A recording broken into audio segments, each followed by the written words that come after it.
Good evening. Okay.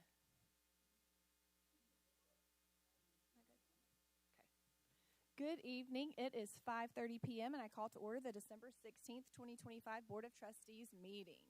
Do I hear a motion to enter executive session?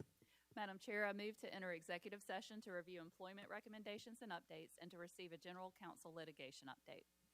Thank you, Ms. Shealy. Do I have a second? Thank you, Mr. Anderson. All those in favor? Aye. Any opposed? Motion carries. We will now enter executive session.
back.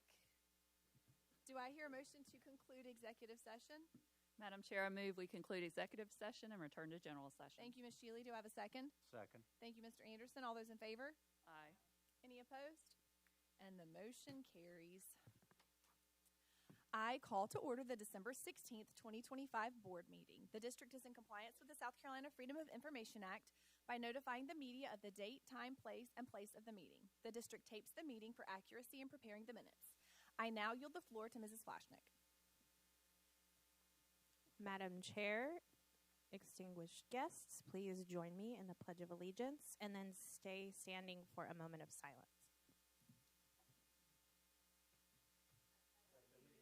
To the flag of the United States of America and to the republic for which it stands, one nation, under God, indivisible, with liberty and justice for all.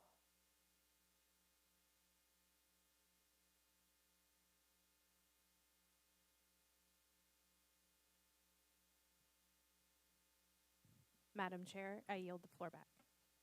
Thank you. Do I hear a motion to approve the agenda as presented? Madam Chair, I move we approve the agenda as presented. Thank you, Ms. Shealy. Do I have a second? Thank you, Mr. Anderson. Any discussion? All those in favor? Aye. Any opposed? And the motion carries. Do I hear a motion to approve the consent agenda as presented? Madam Chair, I move we approve the consent agenda as presented. Thank you, Ms. Shealy. Do I have a second? Any discussion? All those in favor? Aye. Any opposed? And the motion carries. Do I hear a motion regarding employment recommendations for certified staff for the 2025-2026 school year? Madam Chair, I move to approve 8 certified staff recommendations for the 2025-2026 school year. Thank you, Ms. Shealy. Do I have a second? Thank you, Mr. Anderson. Ms. Price? Sorry. We are excited to bring you those recommendations, and we look forward to many more as we come back from our winter break and are actually going to be kicking off hiring for the 26-27 school year. That's unbelievable. Oh, my gosh. Guys, any discussion? Hearing none. All those in favor of the 8 certified staff recommendations? Aye. Any opposed? And the motion carries. All right. Now for our favorite part of the night, our honors and achievements. Please remember to grab your copy of Proof Positive newsletter, which highlights our honorees. That newsletter was on the sign-in table as you came in the door. Once we finish, we'll give all of our honorees a chance to leave before we resume the rest of our meeting. Dr. Price, will you please step down front? Honorees, when you hear your name called, please come stand with Dr. Price as we tell the audience all about you and your achievements. For our first recognition of the evening, we are thrilled to celebrate an incredible accomplishment. Lexington High School's girls golf team is the 2025 5A Division I Girls Golf State Champion.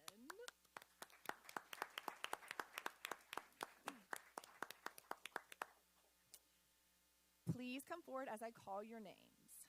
Daly Gibson, Emma Hawk, Lyles Heritage, Claire Kim, Gianna Marticello, Taryn Smoke, Sophie Taylor, and this championship team is led by head coach Brandon Smith and assistant coach Greg Arison.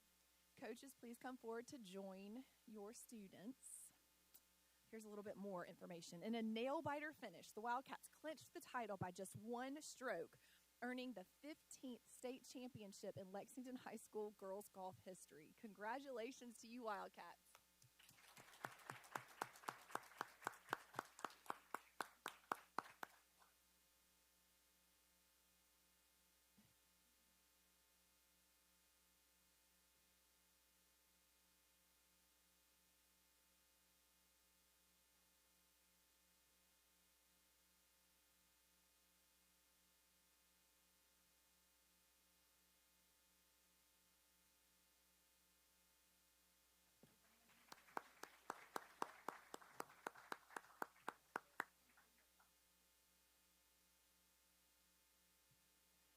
Thank you so much, girls golf team from LHS. Go Wildcats. Coach Smith and I were catching up because we taught math together a few years ago at Lexington High School. For the next award, we're moving from the golf course to the swimming pool as we recognize River Bluff High School swimmers who brought home state titles. First, would Anna Heath-Ray please join us up front? Oh, well, I'm going to read a little bit about her anyways. At the Division I Swimming State Championship, Anna powered through the competition to claim the state championship in the 100-meter backstroke. Congratulations, Anna. Next, I'd like to invite Keelan Davis, Carly Wells, and Ellie Wells to come forward. I'll talk as they walk.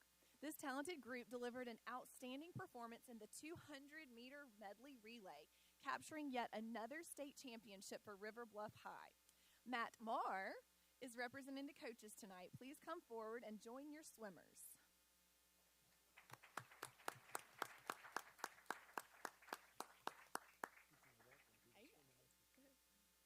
Congratulations, Gators, on these achievements.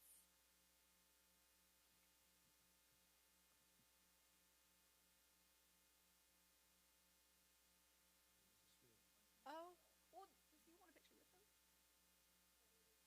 Please hold picture all over here.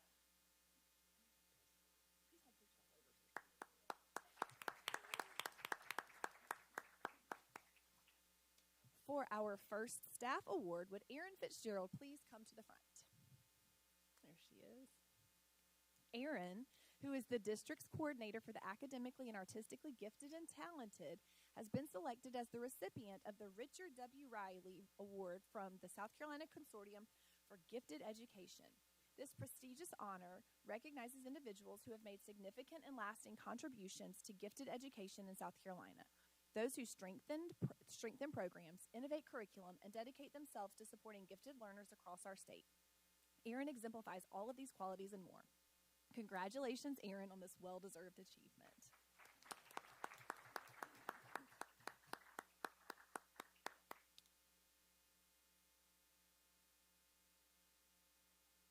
I know, and I was drinking water.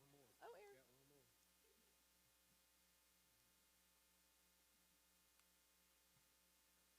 Thank you. For our next award, Lakeside Middle Assistant Principal Alex Mundinger, please come to the front. Alex has been named the South Carolina Association of School Administrators Middle Level Assistant Principal of the Year. For the past 4 years, she has served as an assistant principal at Lakeside Middle, where she has strengthened school culture, supported teachers, and helped create classrooms where students truly thrive. Alex leads with purpose, compassion, and a deep understanding of the needs of adolescent learners. She was selected for this honor from an exceptional field of administrator candidates by a distinguished panel of judges. Congratulations, Alex.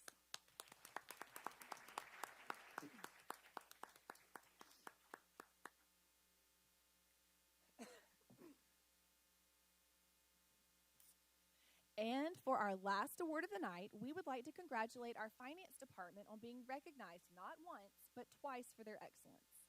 First, the Lexington One Finance Department has received the Certificate of Excellence in Financial Reporting from the Association of School Business Officials. This is a prestigious award given to districts that promote excellence and transparency in financial reporting. Here they come. Come on down.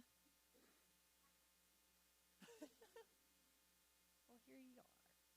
The Finance Department has also been awarded the Certificate of Achievement for Excellence in Financial Reporting by the Government Finance Officers Association. This award recognizes individual governments that go above and beyond preparing comprehensive financial reports, evidencing the spirit of transparency and full disclosure. Congratulations on both of these achievements.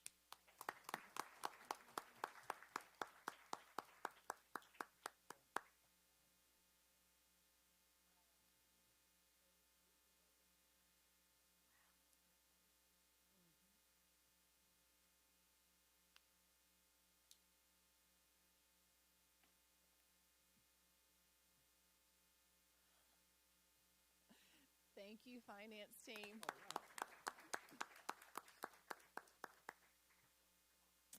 We'd like to recognize the principals and assistant principals who are in attendance with us tonight. Would you please stand?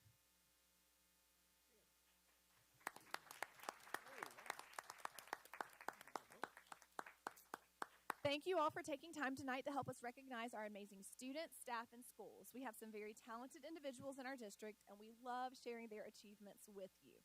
Now, at this time, if you need to leave, we will give you a quick and quiet moment to do that. All right. Lexington County School District 1's Board of Trustees solicits advice and counsel of its citizens. To encourage this participation, the board provides a citizens' participation period during board meetings. If you are unable to attend this evening or uncomfortable addressing the board in person, you may reach out to the board by email, telephone, or mail. Our contact information is available on the Lexington District 1 website. As you came in tonight, you received a card to fill out if you indicated you wanted to speak. The board chair, me, will call on each speaker by name and ask you to approach the lectern. We want to remind you that this meeting is being live streamed and that the recording of this meeting will be part of the public record in perpetuity. You may not comment on agenda items, school operations. You may, not. You may comment on agenda items, school operations, policies, programs. You may not speak about or name specific individuals, whether students or school or district staff. Failure to follow this rule will result in immediate loss of the opportunity to speak. The board will not reply to your remarks nor take any action during the board meeting in response to your comments or questions. You may address the board for up to 3 minutes. If you have any handouts for the board, please give them to Ms. Halliday in the back of the room, and she will distribute them. Please do not clap or make any comments either while an individual speaks or after he or she finishes. And our first person tonight is Taylor Landis, speaking about testing in upper elementary. The podium right by there.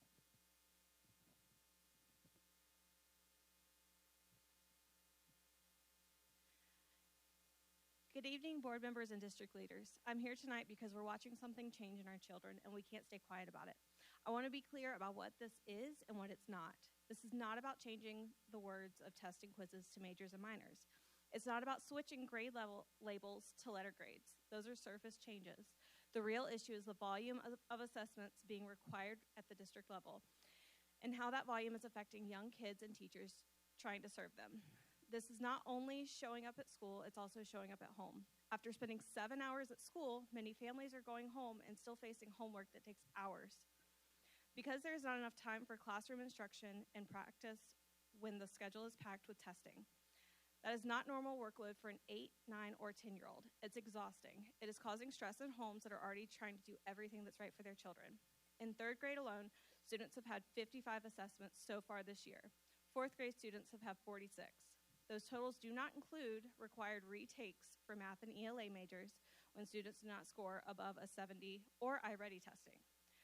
So what you see on paper is the minimum. The real testing load is higher. Elementary school used to be fun. That's why many of us have fond memories of it. We remember projects that made learning stick and made us proud.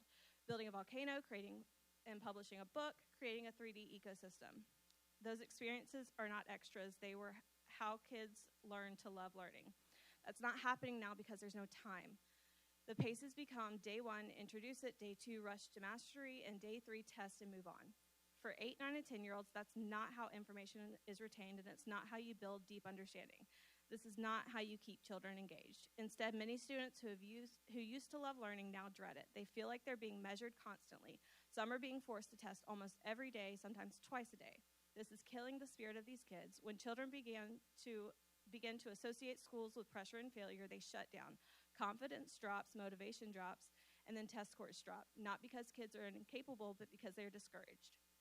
We've heard a lot about changes and allowing teachers to make up their own minors and changing retakes to going back to small groups, but those adjustments are not enough. They do not reduce the district level assessment load, and they do not give back instructional time.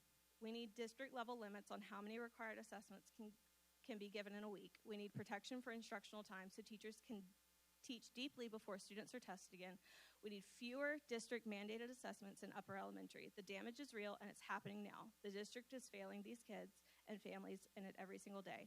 The kids are not data points, they are children, and we are not going to give up on them. We will not give up on this until the assessment burden is brought back into balance and our classrooms have space again for learning, creativity, and joy.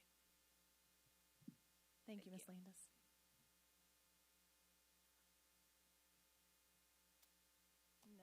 we have Mr. Jason Carnival, who is here to talk about district policy.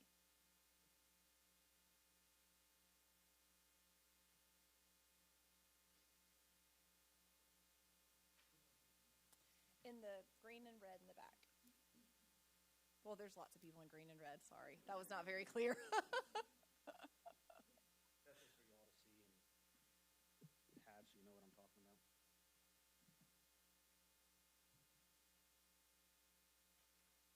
Oh, I started, okay. Good evening, board members. My name is Jason Carnival, and I am a parent of children who attend schools within this district. I've stood before you several times to raise concerns about ongoing issues within our school system. Each time, I have brought facts, documentation, and district policy to support what I am saying. What I continue to encounter is a clear and ongoing disregard for district policy. And this disregard is not just happening at the classroom level, it is happening at a much higher level. After my last appearance here, I was contacted by district leadership responsible for elementary schools. I met with district staff and a school administrator, and I was provided a breakdown of the instructional minutes in the school day. That schedule showed only 20 minutes per day for social studies and 30 minutes per day for science. District policy requires 40 minutes per day for each of those subjects. At a community meeting, I specifically asked about how we have been alternating science and social studies every 9 weeks, and when would the policy that the district has set in place be followed. Was told that effective immediately, all schools would begin following it. That has not happened. When meeting with the school administrator and district staff, I asked when policy would be implemented. I was told it would not be in the foreseeable future, as there simply is not enough time in the day. I was also told that the directive to follow district policy has not been even passed down to the schools. To be clear, here is what policy requires versus what students are receiving. ELA requires 120 minutes per day. Students receive about 90 minutes per day. Math requires 70 minutes per day. Students receive about 60 minutes per day. Science requires 40 minutes per day. Students receive about 30 minutes per day for only part of the year because they alternating. Social studies requires 40 minutes per day. Students receive about 20 minutes per day for a part of the year. Policy requires 270 instructional minutes per day. Our students are receiving between 180 to 190 minutes. Depending on whether science or social studies is even taught, that results in approximately 17,100 minutes of lost instructional time per year. In the schedule given to me, there was no time allotted for related arts. It was clumped together with the block in there for lunch. The two words I continue to use at every meeting are accountability and transparency. Right now, neither is happening. No one is being held accountable for ensuring policy is followed and that our children receive the education they are entitled to. I continue to be told things will be fixed immediately, yet nothing changes. At what point are district leaders held to the same standard they expect from everyone else? You are held to a higher standard, and that standard includes following policy and state law. The more questions I ask, the clearer it becomes that this problem extends well beyond a single teacher, a single administrator, or a single school. I'm asking for what I've been asking for all along, that those who are not performing their jobs to the required standard be held accountable, get retrained or educated on the standards set in place, that there be transparency from those placed in positions of leadership, that district policy and state law be followed, and that when parents raise legitimate concerns, those concerns are not silenced, removed, or deleted from future agendas. These policies exist for a reason. It is not acceptable for the person responsible for implementing them to also attempt to remove them when questions are asked. I know the board hears me. I know what I have said at every meeting is being heard. My question is simple. When will it be taken seriously, and when will those in charge begin doing what they are supposed to do? As always, thank you for your time and for listening. Thank you, Mr. Carnival.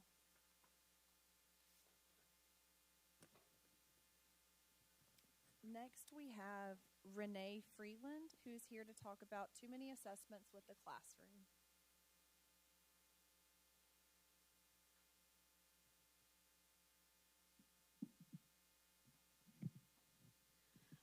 Good evening, district members. I'm standing before you as a parent of a fourth grader in the Lexington School District 1.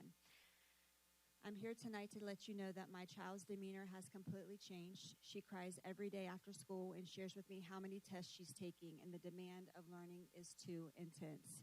She has headaches regularly, and she tells me she doesn't want to go to school. This is absolutely unusual behavior for my child. This is a child that loves school, looked forward to going to school, to now she has no desire to go to school. So I'm here tonight just to share my experience.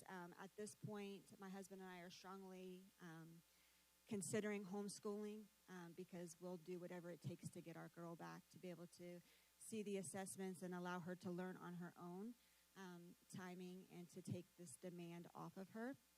So my question, and I guess I've had children in the Lexington School District 1 for 12 years now.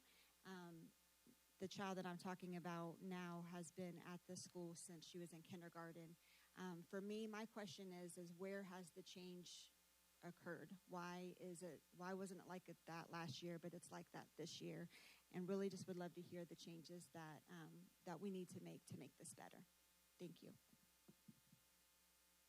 Thank you, Ms. Freeland. Next, we have Morgan Smith, who's here to talk about PACE, grading, and testing.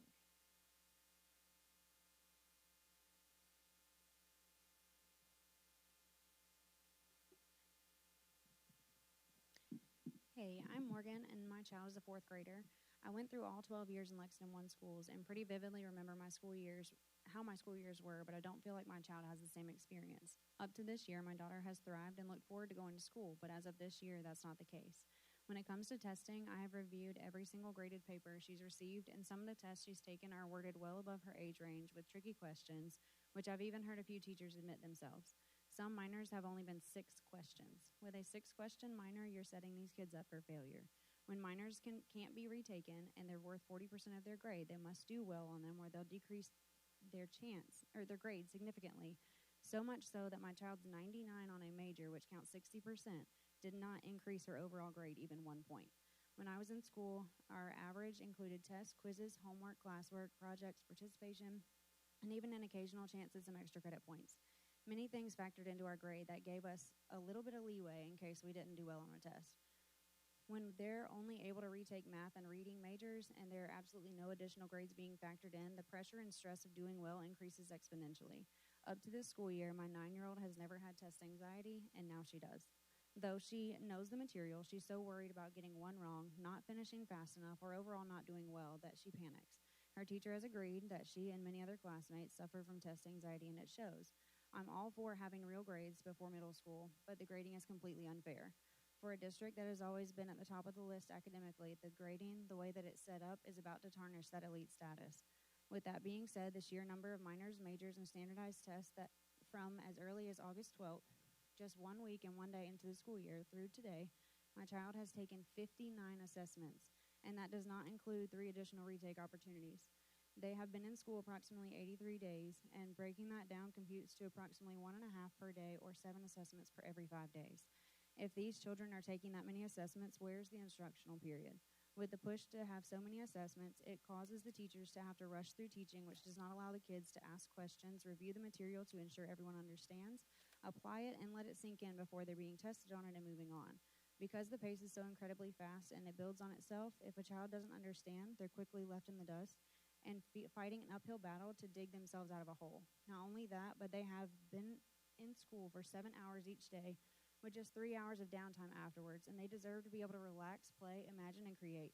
But instead, due to the pace of the material and the pressure of the grading, we've had to reintroduce lessons at home since the instruction is so rushed. There have been nights where we've spent all 3 hours trying to grasp the concept of a math lesson. These kids deserve the opportunity to be able to turn school off just like we turn work off and take a break. I'm honestly so incredibly disappointed in the way our elementary school-age children are being treated. There are so many parents pulling their children to homeschool, but some of us don't have that option. We as parents deserve better, but most importantly, our kids deserve to have the ability to enjoy learning and spend these elementary days being stress-free. Thank you, Ms. Smith.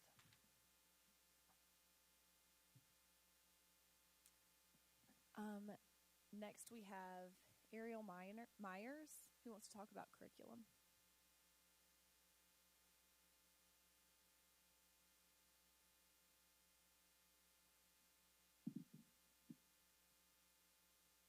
Good evening, everyone. My name is Ariel Myers, and I'm a parent at Lexington County School District 1. And I want to be clear, parents are not here because we want to oppose accountability, standards, or data. We understand those are part of a public education. We are here because too much change at once, and our children are carrying the weight of that decision. In a single academic year, the curriculum has changed, the grade structure has changed, the state standard has changed, and the required standardized assignment has changed. That is not just a minor adjustment, that is a full system overload. And when multiple variables change at the same time, it becomes nearly impossible to identify what is actually working and what is not. What parents are seeing is increased stress, more frequent testing, confusion around grading, and children who feel like they are constantly being measured but not always supported on how they learn. This brings me to my first question. What safeguards were put into place to protect students from academic overload when these changes were implemented simultaneously? My second concern is instructional balance. South Carolina requires districts to collect and report large amounts of assignment data. We understand that, but how does that district ensure that compliance with state data reporting is not driving instruction at the expense of teacher autonomy and student individual learning styles? Teachers are professionals. They see our children every single day. What flexibility do they truly have right now to slow pace, reteach concepts, or adjust instruction without being penalized for lack of data alignment? I also want to ask a transparency question that many parents are afraid of to ask. Are district leadership evaluations, contract renewals, or compensation in any way tied to student performance data or state accountability metrics? If so, parents deserve to know how those incentives influence instructional decisions. And finally, I ask the board this: are we measuring what is easy to report, or are we measuring what actually matters to learning? Because children are not data points. They are developing minds, and accountability without flexibility risks turning teachers into compliance officers and students into test takers. Parents are not asking for less rigor. We are asking for phased implementation, clear communication, and instruction that prioritizes learning over reporting. Thank y'all. Thank you, Ms. Myers.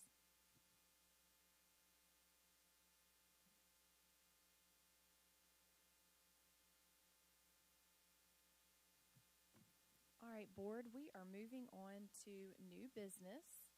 And at this time, I will turn it over to Ms. Miller, who can introduce our guests tonight. All right. Thank you, Madam Chair, board members, and Superintendent Dr. Price. Before introducing our presenter, I do want to thank our finance team members for all their hard work throughout the year, but especially during audit season. The audit work begins in May and goes all the way through December. Having such a qualified team members has a direct correlation with a successful audit. And if my team members will wave or smile at least, stand up, whatever you want when I say your name. This evening we have David Cobb. He is a certified public accountant, the Director of Business Services. Next, we have Elizabeth Marsh. She is a certified professional public buyer and a certified procurement specialist. She's our Director of Procurement. Donna Patton. She is a certified public accountant. She's our Director of Accounting. Lindsay Price is our certified school business official, and she is a Director of Payroll. We have Julie Painter, not the principal Julie Painter. This is Julie Painter, our certified school business official. She is our business services accounting associate. And then one member is not here that I want to make sure I mention, Cindy Gillespie. She is a certified public accountant as well and our director of finance. Additionally, thank you to the rest of our finance team members. That includes our school level executive secretaries, athletic bookkeepers, and let's not forget our principals who help ensure we're in compliance with all the regulations. With that, I will turn it over to Mr. Brian Nicholson from Malden & Jenkins, which is our certified public accounting firm. He will present the Lexington County School District 1, June 30th, 2025 Annual Comprehensive Financial Report. All right. Well, good evening, Madam Chair, Dr. Price, the rest of the board. As Jennifer just said, this is a group effort, and congratulations again on the GFOA certificate and the ASBO certificate. I've got a brief agenda here. I'll go over the engagement team, the annual comprehensive financial report, the results of the audit, some financial information, And then any comments, recommendations, any questions at the end, please don't hesitate to ask. So just to reintroduce myself, my name is Brian Nicholson with Malden Jenkins. I was the lead director for the district's June 30, 2025 audit. Tim Lyons was the technical support partner, and Trey Scott was our quality control review partner. Just to go over kind of the timeline of the audit, it's really broken down into 3 parts. Segment 1 is our planning and interim procedures. Segment 2 is where we do our final field work. The majority of our audit takes place during segment 2. And then segment 3 is where we do our review and the presentation to you all. As y'all have mentioned earlier, the district did receive the Certificate in Excellence in Financial Reporting. The district participates in that program with ASBO, the Annual Comprehensive Business Officials Program, and the GFOA, the Government Finance Officers Officials Award as well. So I've got a couple of things written down, so I'm just going to flip through here. So the results of the 2025 audit. Our audit was performed in accordance with generally accepted auditing standards and government auditing standards. And what that means is that we're engaged to provide reasonable, but not absolute assurance that the financial statements are free from material misstatement. We did issue an unmodified or cleaned opinion on the financial statements. We also had a report over internal control. We had no material weaknesses, no significant deficiencies in financial reporting to report. This next slide covers the single audit report that is separately issued this year. The district was required to undergo a single audit just because you expended over $750,000 in federal expenditures. Little typo here, the district actually was a low-risk auditee. Last year, the district was a high risk. That was due to material weakness in 2022, but now that the district has had clean reports for 2 consecutive fiscal years, you are now a low-risk auditee. We audited the special education cluster and the child nutrition cluster, and again, we issued an unmodified or clean opinion. These next few slides are just required communications. I'm not going to hit all of these, but we are required to provide those either orally or in writing, so tonight we're going to do a little bit of both. The significant accounting policies for the district are described in footnote 1 to the basic financial statements. And then the last thing on this slide that I want to point out is that in the current year, the district was required to implement GASB Statement 101 for compensated absences, and that did have a material effect on the district's financial statements. And that is seen in the last footnote to the basic financial statements, if you want to go there and look at it in detail.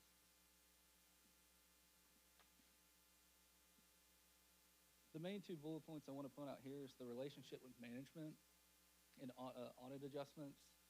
We received full cooperation from Jennifer and her team. As you have seen, this is a very group effort. Unfortunately, the audit process, it's an invasive process just by nature of what we do. And not once were we told we couldn't have a particular invoice or that it's going to be a while to get this to you.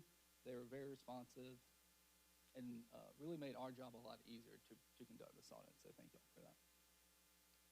And then the last piece is there were no passage adjustments as a result of the audit.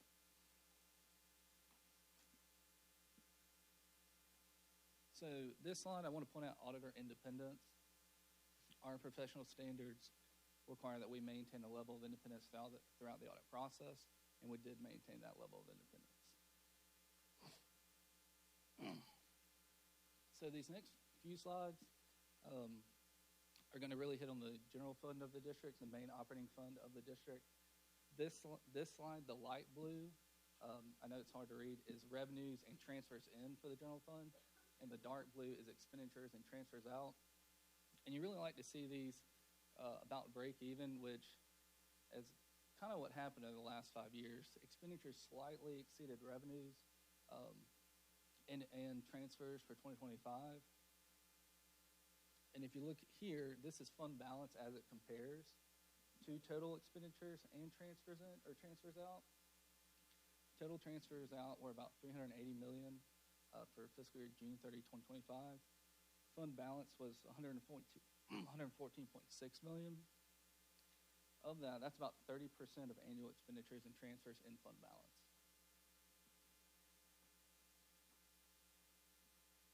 And And this slide really shows a comparison of fund balance over the last 5 years. And you'll see as of June 30, 25, it was $114,636,000.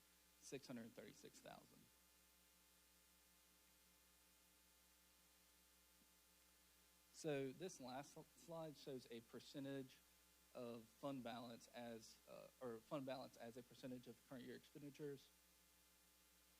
Total fund balance was approximately 30% of annual expenditures. Unassigned fund balance was about 25% of annual expenditures. The state requirement is 1 month or 8.3%. So you've got about 3 times more than that state minimum. And then the GFOA actually recommends around 16.7%. And these last few slides are really just informative. We already talked about GASB 101. Upcoming for June 30, 2026 is GASB 103, which is really more of a presentation GASB, so no huge changes in the financial reporting process. And then, as always, I do like to point out that we do provide free quarterly CPE. Now, most of it is financial based. Every now and then we do have sessions tailored toward Board of Trustees, council members, stuff like that. And with that, any questions, any comments? Madam Chair. I do want to clarify something on the revenue versus expenditures and the fund balance. You don't necessarily have to go back to all the slides. But when you mentioned that on that chart, the expenses slightly outpaced the revenues, and the fund balance didn't really grow by very much, do you all look at what is a one-time expense versus a reoccurring expense? Because I think that for us as a board, it tells a different story if there were $2.2 million in one-time expenditures in 25 versus, oh, we have to be concerned that our expenditures are potentially outpacing our revenues. So it kind of depends. If there is an actual one-time expenditure that is broken out as like an extraordinary item, which the district did not have any of those this year. Now, some of that could be due to timing of when invoices were received or when construction projects took place. It really just depends.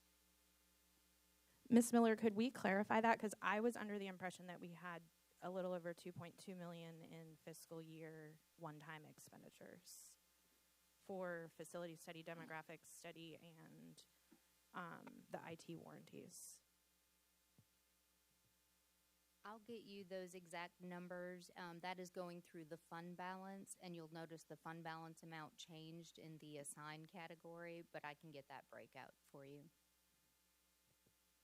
And if you'll recall, a lot of it was transferred over to 8% money that we had put in there, the facility study and some other items, because the board had approved for warranty costs for our devices to be paid out of the general fund. So we kind of switched things around, so I'll get that breakout for you. One comment. Back on slide, what slide am I on? 11. So back a couple of slides. You had mentioned the last number of years our revenue expenses have been fairly close.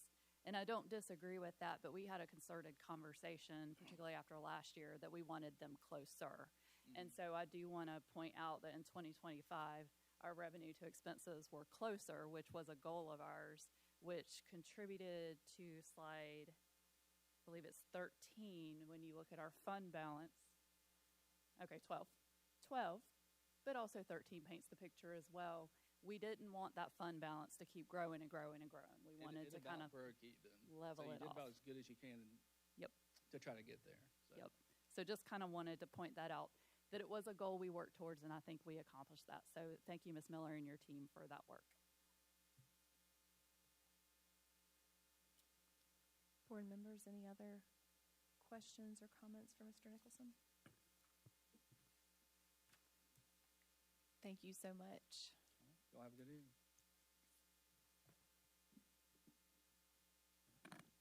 All right, Ms. Miller, that's everything for your, okay.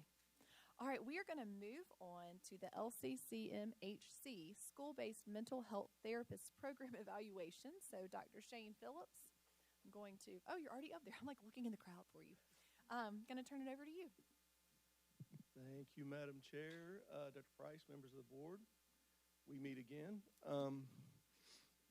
So tonight, it's my pleasure to present a brief summary of the report that you guys have already received in your packet regarding the evaluation of our partnership with Lexington County Mental Health for counselors. So since the early 2000s, we've provided mental health supports through trained mental health professionals in one fashion or another.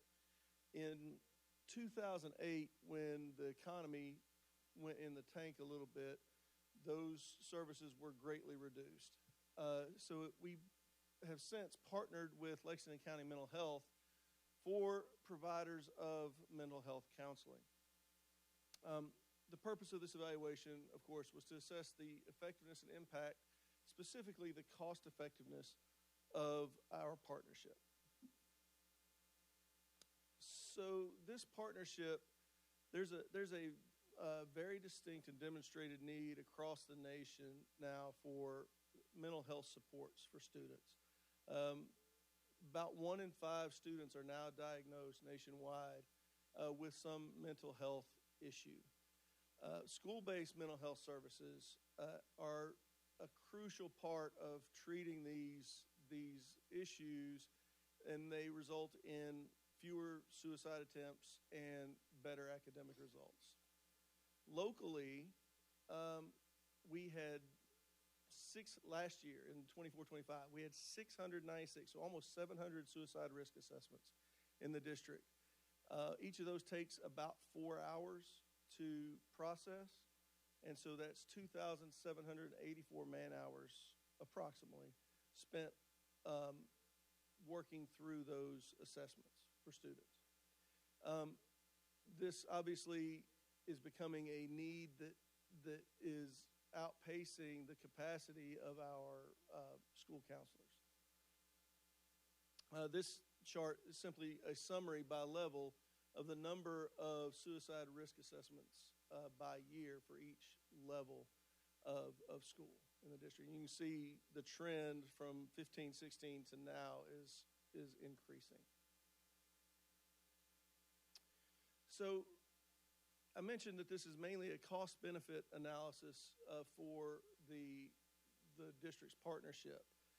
So nationally, it costs the public about $247 billion a year to deal with these mental health crises.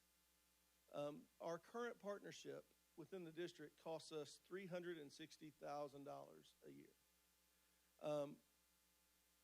Given the cost of hiring our own counselors, that is dramatically lower than the about $1.8 million it would cost to hire those folks internally. The South Carolina Department of Mental Health program provides financial flexibility and continuing services even if families cannot pay a copay. And we also see that the clients served and the service hours between 23-24 and last year is showing an upward trend. So we're getting a lot of benefit for that $360,000, and the folks who are serving as our counselors are putting in a lot of work to address the needs of those students. So a couple of considerations for improvement for the program are to continue to ensure full staffing within the partnership, and to continue to educate families across the district about the availability of services that are provided. My recommendation for this program is that we continue with this partnership because we obviously see the increasing need for mental health supports, and it is an extremely cost-effective partnership for providing those supports. I'm very thankful to have Mr. Pender and some representatives from our mental health partners here to help me answer any questions you guys might have. Thank you, Dr. Phillips. Board, do you have Ms. Shealy? Yes, I have a question. So I think reading through the report, I saw that we have the mental health counselors in all of our high schools, not necessarily all of our middle and elementary schools, but there seems to be a growing need of behavioral challenges in the lower grade levels. So is the answer to that potentially in part additional mental health counselors in middle and elementary school, or are there other avenues we think is a better approach? So I'm going to briefly say something, and I'm going to turn it over to my friends. But I would argue, and I can be corrected obviously if I'm wrong, I think the folks at the high schools are there simply because of the large populations of those schools, where we're able to shuffle around with smaller schools and share folks. But I'll turn this over to Mr. Pender and see if he wants to add or change anything I said. Good evening, Madam Chair and Board. And I got Lexington County Mental Health with me in case I messed this up too. Basically, when we look at what the percentages is from clientele, it's a student client. They try to do about 60 is their max per caseload, is what we try to keep that at with the Lexington County Mental Health. So as we look at that per school, Rebecca Corey gets with me every time we see an increase at a school and look at the need and increase it as that goes up, and we analyze that every year.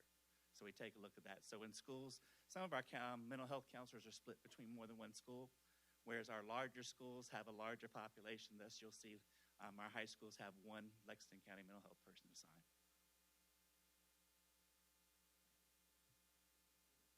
Can I ask, what is the availability of people from Lexington County Mental Health to push forward and that we could increase the number of counselors in our schools? I mean, is that, I'm asking, I guess, Lexington County Mental Health here, do you have the available manpower to do that at this time? Sarah, can you come up? This is Sarah Main. She's the director. I like this sharing of the love. Good evening, everyone. We don't have staff on hand that we could just start assigning to schools. We would have to work on a plan and recruit and hire to add more positions if that's what y'all wanted to do. And we've done that over the years. We've added positions because I think we started in 2016 with like 10 positions, and then we went up to 16. So. Thank y'all, too, for what you do to help us out. Sure. Yes, I have a question. I don't know if this is for Dr. Phillips or who. You mentioned in slide 3 that mental health needs for adolescents affect about 1 in 5 are diagnosed with something. Do we see those same numbers reflected in Lexington 1? So I'm thinking we have 26,000 students, so I'm thinking that's roughly 5,200 students. And you may not have those stats in front of you, but I'm curious whether the statistics match nationwide with what we're seeing in Lexington 1. I don't have the exact stats in front of me, but if we look at our partnerships both with Lexington County Mental Health and our other MOU agencies that provide mental health, we've seen a dramatic increase in the mental health needs. And that has gone up year after year after year. And this last 2 years, we're seeing a big push where we're trying to support our students, but the need keeps increasing. So we're lucky to have the partnerships to keep us providing that mental health, being able to do it out in the school so the kids don't lose that instructional time. Okay, and also as it increases, I think you said a caseload of roughly 60 students per caseworker. I don't know if I heard that stat correctly or not. As it continues to grow, would we possibly take a higher caseload, or would we just have to try and get more caseworkers in there to try and meet the students' needs? So when we say 60 cases, that's people who are active in treatment. And so we're trying to do individual therapy, family therapy, and we assess level of care to determine how frequent those services. So some kids may need services once a week, some may need it 2 times a week or more. So when you start getting over 60, it impacts that ability to provide quality of services, meaning kids won't be seen as often as they might need to be. Yeah. Okay, thank you. Board members, Dr. Phillips, and everyone else, thank you so much for your time and for sharing with us and tonight. thank everyone else. Thank you. All right, we are going to move on to our elementary and gifted and talented program, and I'll turn it over to Mary Gaskins to introduce the speaker tonight.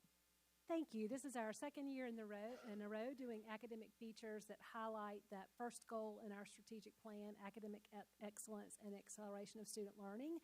This year, we're going to focus on state-required programs and how we're addressing them in Lexington 1, whereas last year we really looked at our different grade bands. So we're excited tonight to have Erin Fitzgerald, who's our coordinator of the academically gifted and talented program in Lexington 1, as well as teachers and leaders from 2 elementary schools, New Providence and Pillion. So thanks to all.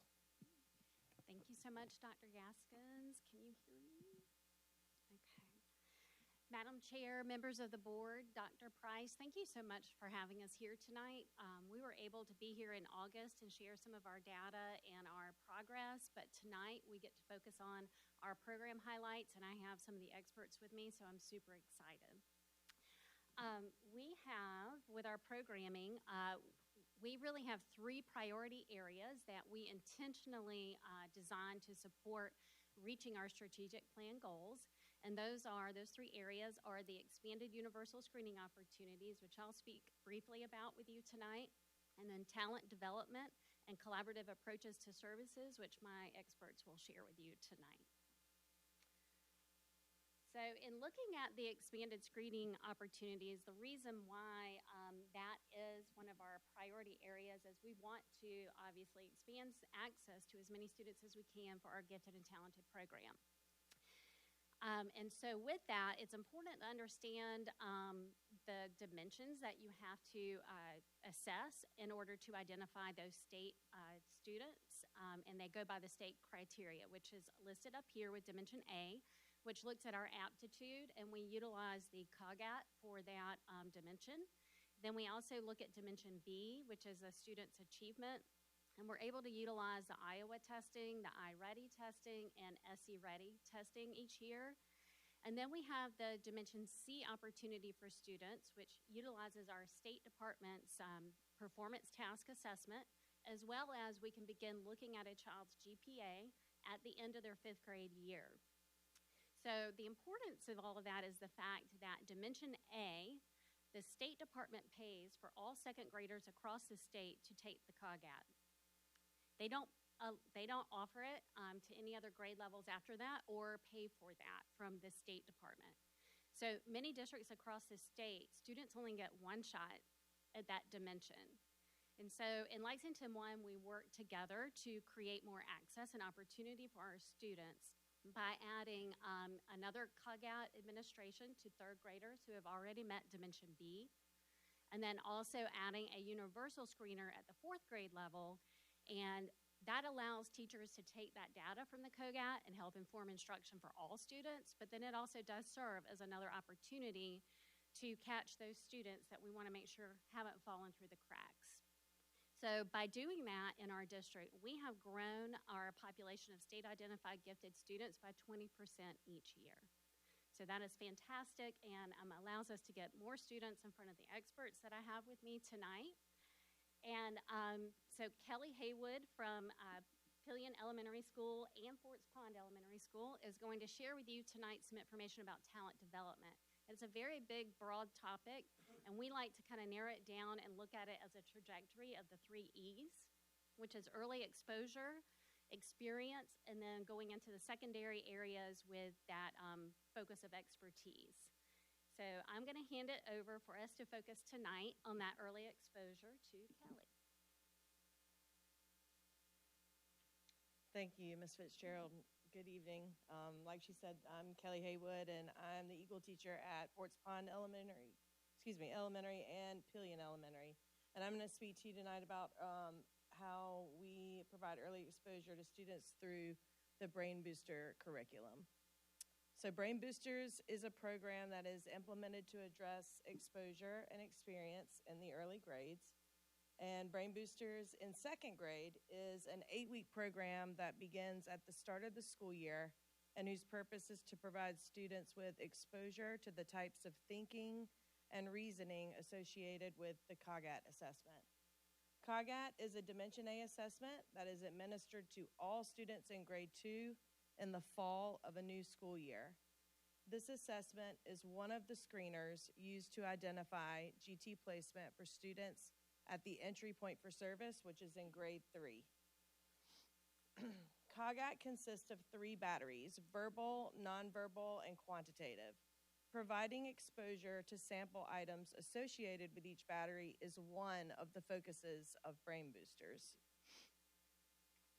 In a typical Brain Booster lesson, which is 30 to 45 minutes in duration and is conducted weekly, students are exposed to open-ended questioning that encourages deeper thinking rather than simple recall. My function in the lesson is to introduce and model a particular thinking focus, facilitate as students are thinking and working collaboratively, and then debrief with students all together at the close of the lesson. This program is not just for students who are demonstrating a potential for GT placement in grade 3. Rather, it is a chance for all students and their teachers to participate in a lesson where rigorous thinking is the primary focus. After COGAT is administered and scores are finalized, this data, in tandem with data from Dimension B assessments such as iReady and Iowa, is used to assemble small groups of students that will participate in weekly enrichment sessions that take place outside the classroom. These enrichment sessions are an opportunity to continue providing exposure and experience to targeted groups of students who demonstrate a potential for GT placement in 3rd grade. The Brain Boosters exposure and experience process for all students in 1st grade begins in the 2nd semester of the school year. Brain Boosters in 1st grade is a 6-week program that consists of 30-minute push-in lessons. These lessons allow students the opportunity to get to know me, since they will be seeing me for Brain Boosters at the beginning of their 2nd grade school year, and to become familiar with the structure of a Brain Booster lesson and the types of thinking involved in these lessons. This introduction in the 2nd half of the 1st grade school year allows for a smooth transition into Brain Boosters at the beginning of 2nd grade. Thank you. Thank you, Kelly. And so that's just an example of one thing that we do for talent development, and we do it across the district, which is a great opportunity for our students. And then the third thing we're going to talk about tonight, which I could talk about forever, but I promise I won't, because these two have a lot to share from New Providence. But the collaborative approaches are super important, and the reason why we find that it is important for our service area teachers to truly be collaborating with our core teachers so that we are providing the best services for success for all of our students at all levels. And so I have with me tonight Kelly Watkins and Brittany Morse, who are going to share with you some great collaborative things that are going on at New Providence as an example of what we're really doing across the board.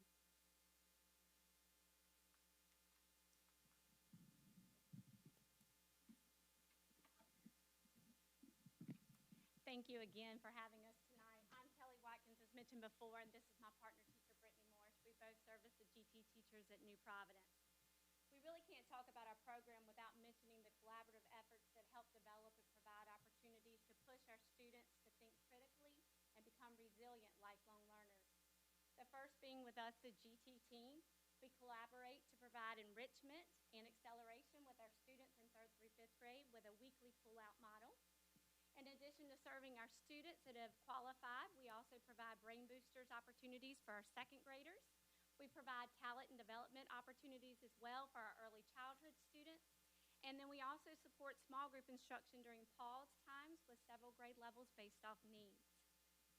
We also have the benefit and the privilege of serving on our school leadership team and our work plan committee, where we're not only a voice for our students, but we're able to see data trends and come alongside our school's goals with providing curriculum for our students. An example of this collaboration was when we knew we had a strong group of math students last year in 3rd grade, but with our GT population, However, it wasn't reflected in our data in iReady. So we chose a numbers and operation unit that really developed the depth and the acceleration opportunities that they needed, along with problem-solving skills. And that made an impact on their growth in iReady. And in addition to that, 94% of our GT population scored in the exceeds category of numbers and operations on SC Ready last year. So as you can see, our students are absolutely at the heart of our collaboration.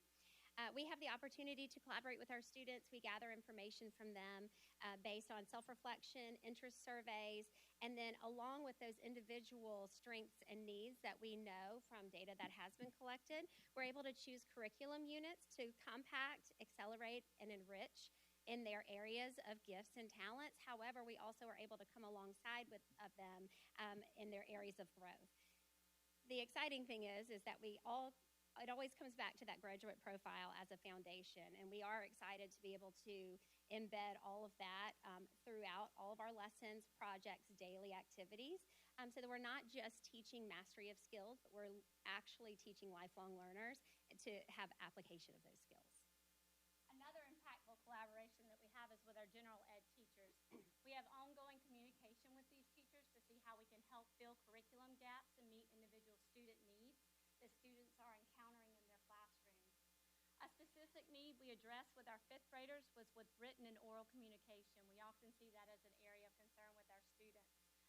So we implemented our law unit, which was the perfect opportunity to hone in on those communication skills and be able to provide meaningful and specific feedback to our students. And in turn, the teachers noted that this really impacted their communication skills across the board in the classroom as well. And one of the ways that we keep that open line of communication with our general education teachers is where we have the opportunity to facilitate a professional learning cohort with our fourth grade teachers, fifth grade teachers, our related arts teachers, school counselors, and then also various other staff that are invested in the whole child.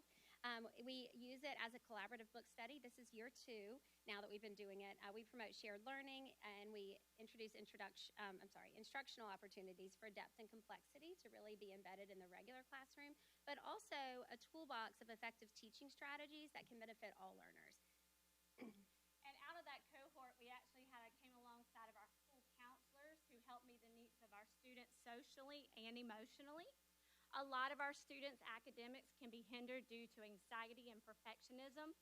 Our counselors provided small groups to build strategies and tools for supporting students with those needs. And we got feedback from our parents, our teachers, and even the students and how beneficial that was in empowering them in those moments. And then beyond what happens in the school building, we also are grateful for our expanded collaboration across the district with our other Eagle teachers, but also we have been in contact with DLCs that we have at the district level, science coaches and such, to really help expand our knowledge, but also be a great model to our students of how collaboration actually takes place. So really with all of that, we just really, more than anything, we want you to take away from what we've said tonight is that we truly do, our children are the center of our GT program. All of our decisions are made based on the individual child. Along with those collaborative efforts, allows us to make sound curriculum choices to benefit not only the GT students, but also the entire school. Thank you for your time. Thank you. So I just want to thank these 3 experts who are perfect examples of our whole team. So I want to go on record just saying I am very blessed to be with the team that I'm with. And also I want to thank the principals as well, because they have truly been such a collaborative effort, and we're really seeing lots of great strides in our program. So I want to thank them as well. Any questions? I have a question.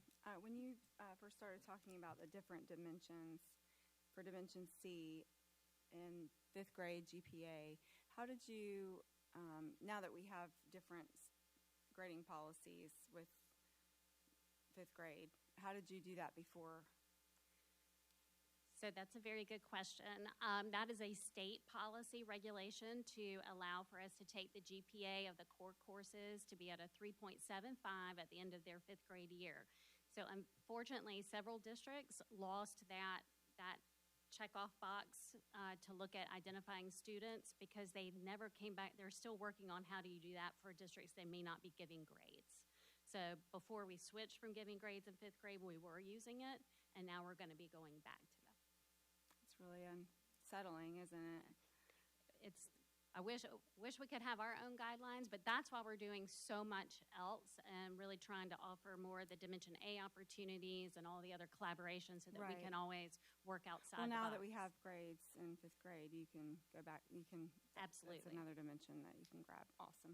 And then I was just curious is this just through 5th grade, or do we push this through middle school and high school? How does that work? Sorry. As far as Educate me. as far as an actual program focused on truly just the state identified students and providing the mandated services is a grades 3 through 5, but we continue to provide services for our advanced students. And also with a little more of an open window with that through our middle and high school years, utilizing advanced coursework in math and ELA, also doing honors, AP courses, dual enrollment.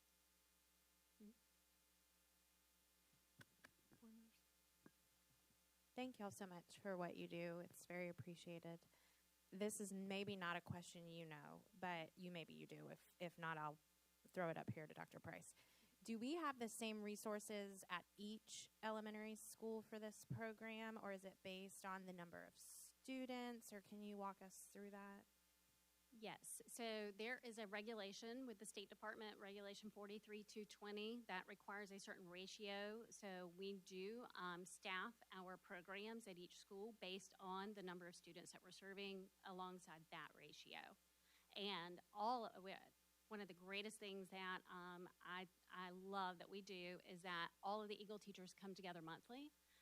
So that we are collaborating and we're having PL alongside each other. So all schools are getting the same resources there.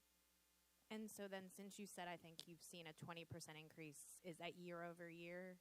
That has been year over year since we brought back COGAT at the 4th grade level and also allowing those 3rd graders who have met one dimension. So from a budgeting perspective, do we just kind of use that as a benchmark to know that we're going to need 20% more resources, give or take? Yes, it is always kind of tricky with the gifted and talented because we do assess throughout the whole year and we gain students. And so, but we do see trend data and that's what we utilize and meet often to discuss. Ms. Fitzgerald, could you remind everybody what EAGLE stands for? I'm going to let one of the experts. I know it's, you got it. I didn't mean to put you on the spot. It's educational activities geared for learning excellence. That. Ms. Fitzgerald, I guess a statement and then a couple questions. I guess the statement is for having the gifted and talented program, I mean the Eagles program, I think that's a good thing for us to have. There's a lot of parents that we have out here, they're maybe not very vocal, but they have gifted and talented children. They identify it and they see it early. And I think it's really good for us to hear that the district has options for them. So many times we let the conversation dominate the student that is not tested at gifted and talented or has some other needs. And there's nothing wrong with that. But I think sometimes the gifted and talented students get lost in the shuffle. And with all of the options that are out there for education nowadays, a lot of times those parents have options to go elsewhere. So I think it's really, really good to hear that you all spend so much energy into that program, and I see it across all the teachers and so forth. So that's my statement. My question is, you mentioned a push-in lesson. I've never heard that concept before. What exactly is a push-in lesson? I think Ms. Haywood mentioned that. Yeah, so generally speaking, that's when a teacher of expertise, like in the gifted realm, would go into a core classroom and conduct a lesson in the presence of those students. But I'm going to let Ms. Haywood add to that too. I mean, that pretty much sums it up, but it just means I'm moving into a teacher's classroom, and the teacher remains there typically. They may step out for a second, but I'm leading the lesson with the students, with the whole class. Like I said, it's not just for students who may be showing potential for placement in GT or becoming state identified. It's for all students in grades 2, or in second grade and in first grade. But at the beginning of the year, or the first semester, it's for second grade. So that's that 8-week program. So I do 8 weeks worth of lessons. So it's weekly. I go into each teacher's classroom once a week. And again, that is focused on just providing exposure for the types of thinking and reasoning that they will see when they take the COGAT assessment, which is the Universal Dimension A screener. Okay. All right. I appreciate that because it hits home to me, because I think when I was in 4th grade, I was so accelerated, I kind of started helping the teacher teach the other students. And then I got tested and they said, hey, you're gifted and talented. And I was on the way to what we heard earlier about some of these other students, about they were getting bored with school, and gifted and talented really recharged me back into, hey, this school is great, and they're challenging me. So my last question to you is on slide 7. If you go back to slide 7, if y'all can back up. Yeah, right there. That's you. I got to know the answer to how many rectangles. I made a guess, but I want to know. Do you know what the number is to that? I do. Yes. So this is actually an activity from one of the pull-out lessons. So this is with one of the targeted groups. So that after we use the COGAT data and iReady data to target students who are showing potential for GT placement in 3rd grade. So this is from that lesson. So I pulled a small group of students out to my classroom, and this is an open middle challenge. And open middle is a math site that creates scenarios that basically it moves away from a single answer, and it opens up the middle where there's a lot of different solutions. So for this particular scenario, they were given 12 square tiles and were asked to try to identify all of the different unique rectangles that they could make using those square tiles. And then that obviously led into a conversation about like how you can describe a rectangle with dimensions. So they are a 1 by 12 and a 12 by 1, a 2 by 6 and a 6 by 2, a 3 by 4 and a 4 by 3. And the extension of that was we added 4 more tiles and said, how does it change the problem by adding 4 more? And that obviously got into the conversation of how the 4 by 4 square could be classified as a rectangle because it meets all of the criteria of a rectangle. Okay. Thank you. Believe it or not, I followed that. So I did a calculation, and I'm going to let y'all move on, but I did a calculation. I may have done it wrong because I'm a little rusty on the math, but I think the number. I may have forgotten to say they had to use all 12 of the square tiles.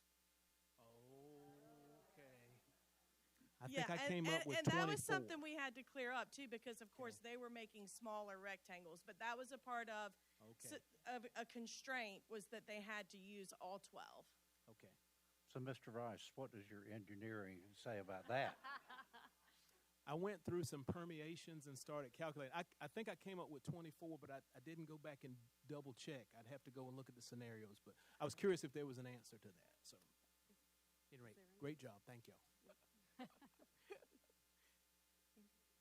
Any other questions?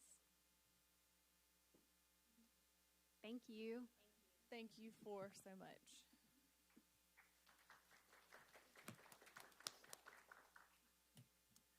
All right, Dr. Gaskins, I'm going to turn it over to you for first reading of policy GCI, and if Mr. Rice is not paying attention, tell him he can calculate his rectangles later.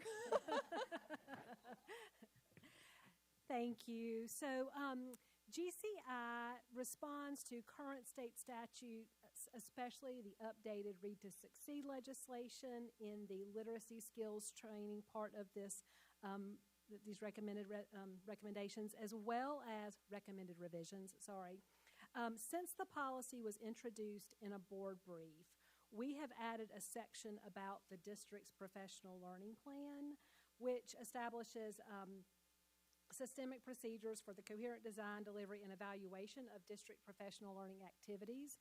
This plan was one of the recommendations of the curriculum audit, so we have the Learn, Grow, and Excel playbook, which we've introduced in another board meeting, that has 4 plans: the curriculum management plan, the professional learning plan, the instructional technology plan, and an assessment plan. And so since this particular policy has to do with staff professional development, based on feedback, we've added details about what that professional learning plan includes. And it also goes into details about all of our different professional learning structures in the district, like collaborative planning, like our model classrooms, like our district in-service day.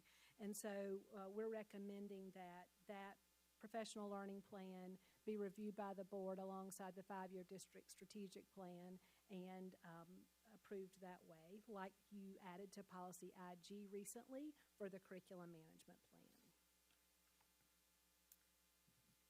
Thank you, Ms. Gaskins. Board members, do you have questions or comments at this time on policy GCI?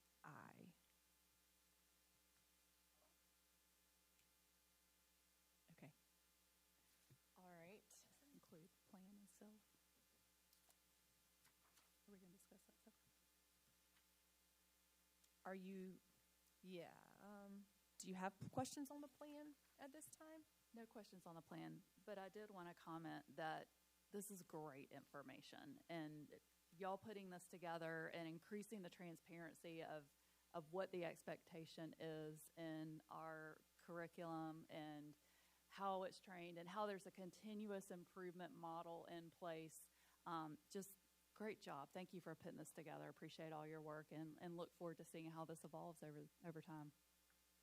Thank you. It's really helped us with our daily decision making too, to have these plans in place. All right. No, that's great. Moving on, we'll stick with Dr. Gaskins for first reading regarding the deletion of policy CK. We're recommending this policy be deleted for several reasons. First, as you just saw in GCI, professional development for administrators is included in GCI, so it is redundant in being in policy CK. There is also no current model policy for CK, and very few, if any, other districts have this policy currently. Board, do you have any questions regarding this deletion recommendation? All right. We are going to stick with Dr. Gaskins and move on to first reading of policy IKF and IKFR. As you will note, this policy was recently revised back in December of 2023. So we have reviewed the policy itself and do not recommend any revisions to the policy. But for the administrative rule, we are recommending some clarifying language about health instruction requirements and also expectations about dual enrollment courses in order for those courses to be included on both the high school and college transcript.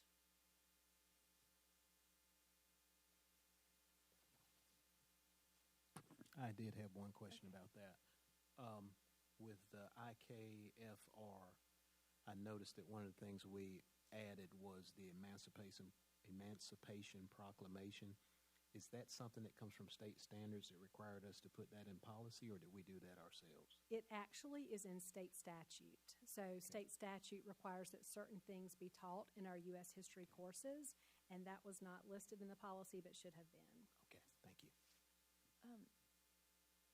This might be accurate, but when it's talking about at least one time during the 4 years of grades 9 through 12, each student shall receive instruction in comprehensive health education, including at least 750 minutes. That is in state statute. 750 minutes of reproductive health in one grade, like in one class?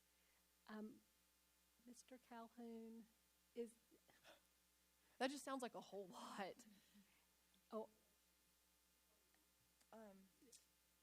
That is health in entirety, right? Not just that particular unit. We need to check yes, on ma'am. that. I don't want to speak. It came out of another one of our places. We'll double check on that and correct if we need to before first reading or second reading. Okay. Thank you, Mr. I think Collins. that might be right, but we will double check it for sure.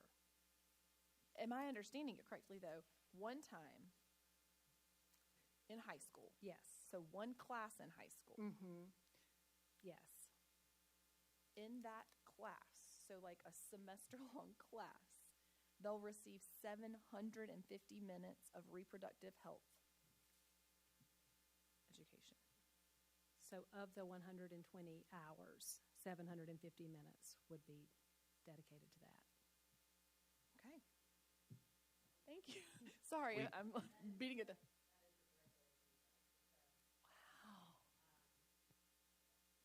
Wow. Could you, Mike? We actually do that a couple different ways. We do that through at least one of our schools, we do that through our PE 1 curriculum. We also do that through a half-credit health class in several of our classes. And so, you are talking about a good number of minutes then, when you're talking about those credits there. Beginning with the 1989-90 school year, at least one time during the 4 years of grades 9 through 12, each student shall receive instruction in comprehensive health education, including at least 750 minutes of reproductive health education and pregnancy prevention education. Thank you so much. I will note that the parent opt-out that exists in our policy IHAM also is at play here, though. The parent can still opt out like we've described in IHAM. Thank you for the quick clarification. Board members, any other questions on policy IKF? Well, that's really staying the same, but then IKFR? Nope, just kidding. Yeah. Yes. Sorry, that's the right one. Okay. Dr. Gaskins, I think that's all of yours. Thank you. So we are going to move to Jennifer Miller, and we're going to have first reading of policy EF and EFR. All right. This evening you have the first reading of these policies. These were presented an introduction in the board brief. There are a few slight changes that we did make from what was in the introduction in the board brief, and you can see those noted in the document that you have, just based on suggestions from board feedback. This is for the policy for food service, and we're basically recodifying two of our policies into one, and this is based off the model policy.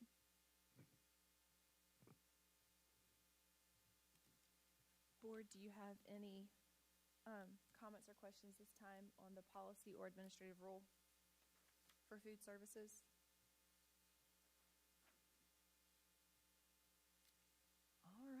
Moving right along, I think we are going to stay with Jennifer Miller for just a minute for first reading on the deletion of policy EE, which you kind of That's right. touched. As I just mentioned, this is what you saw in 9.07. We are recodifying two of our policies, so item number 9.08 and 9.09 are both of those. Okay, so 9.8 and 9.9, those are deletions. Board members, do you have any questions or comments on policy EE or EEA and EEAR regarding deletion? Well, if you think of anything between now and our next meeting, reach out. All right, thank you very much. We are moving right along. Dr. Price, I think it's your turn to turn it over to you for the superintendent's report. Thank you, Madam Chair. Good evening, ladies and gentlemen of the board.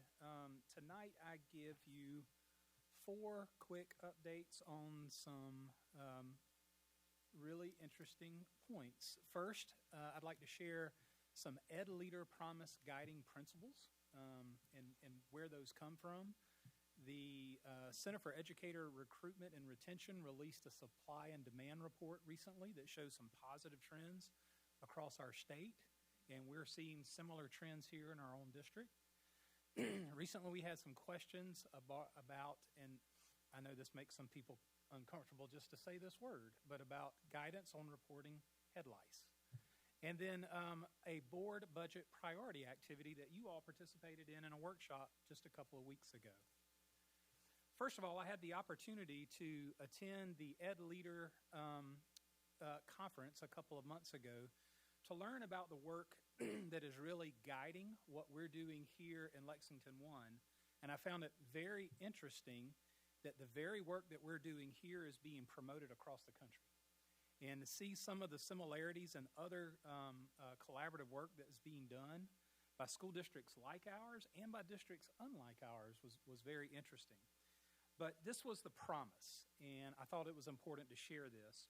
And the Ed Leader promise is to provide every child in every community with a highly effective education that gets them ready for college, career, and the real life, in the real life and the real world.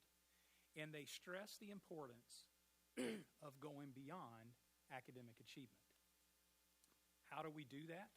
We know about college ready, we know about career ready, but what are we doing about real life ready and going beyond academic achievement? Well, this may look familiar to you. Our graduate profile. And this is why we are putting so much intentional focus on developing these skills in our students across the board. This begins in kindergarten and goes all the way through 12th grade, and every principal at every school, as part of their school work plan, is intentionally putting in strategies to help build these skills in our students. So it was really enlightening for me to see kind of the power and the fuel behind the work that we've been doing for our strategic plan, our graduate profile, and all of the instructional work that we've been focused on in the past few years. So there were 5 guiding principles that I thought were really important that caught my attention while we were there, and I wanted to bring these back to share with you. Number 1 is to prioritize student-centered learning, focusing on what students need regardless of where they are, whether they're gifted and accelerated, whether they're right on track, or whether they're our struggling students, is making sure that the learning activities that we plan will best fit their needs. Number 2, the new basics. That's our graduate profile, the real skills for real life. Number 3, you may recognize this from our strategic plan. Attract, hire, retain, and reward the best people. That is a huge priority because research tells us that the number 1 in-school indicator for student success is the teacher in the classroom. And believe it or not, the number 2 indicator is the leadership in the building. Teachers matter, leadership matters. And so number 3 has been a big emphasis for us, and it is the number 1 focus strategy in goal 3 of our strategic plan. Number 4, build highly engaged family, community, and business partnerships. Not only are our schools doing this, not only is our district doing this, but you as a board are also doing this with the investment into the community conversations this year. And then number 5, measure what matters. Focusing on student outcomes and making sure that what we're doing, we're getting the intended results from the effort that we're putting in. So this was really enlightening for me to see kind of the foundation for the work that we're doing. It was really powerful, and I wanted to bring this back and share with you all. With the latest supply and demand report, I think that this is really evidence of the attention that our General Assembly has been giving to education and increasing teacher salaries across our state. And across the state, we're seeing some positive trends, and they released a few bullet points that I asked Mrs. Price to see if we could pull some of our own district data to see how we are doing in these areas, and we're seeing similar trends. Teacher vacancies are down. We're having fewer departures, which means fewer new hires that we have to make. And then overall teacher departures are down. 15%. We had 199 teacher departures last year. That's down 17% from earlier years. And that's 15% retiring, 12% transferring to another district. So not only are the efforts that the state is putting in making an impact, I think the efforts that the school board is putting in to recruit, attract, and retain teachers is paying off for us as well. So we look forward to those continued efforts. Okay, head lice.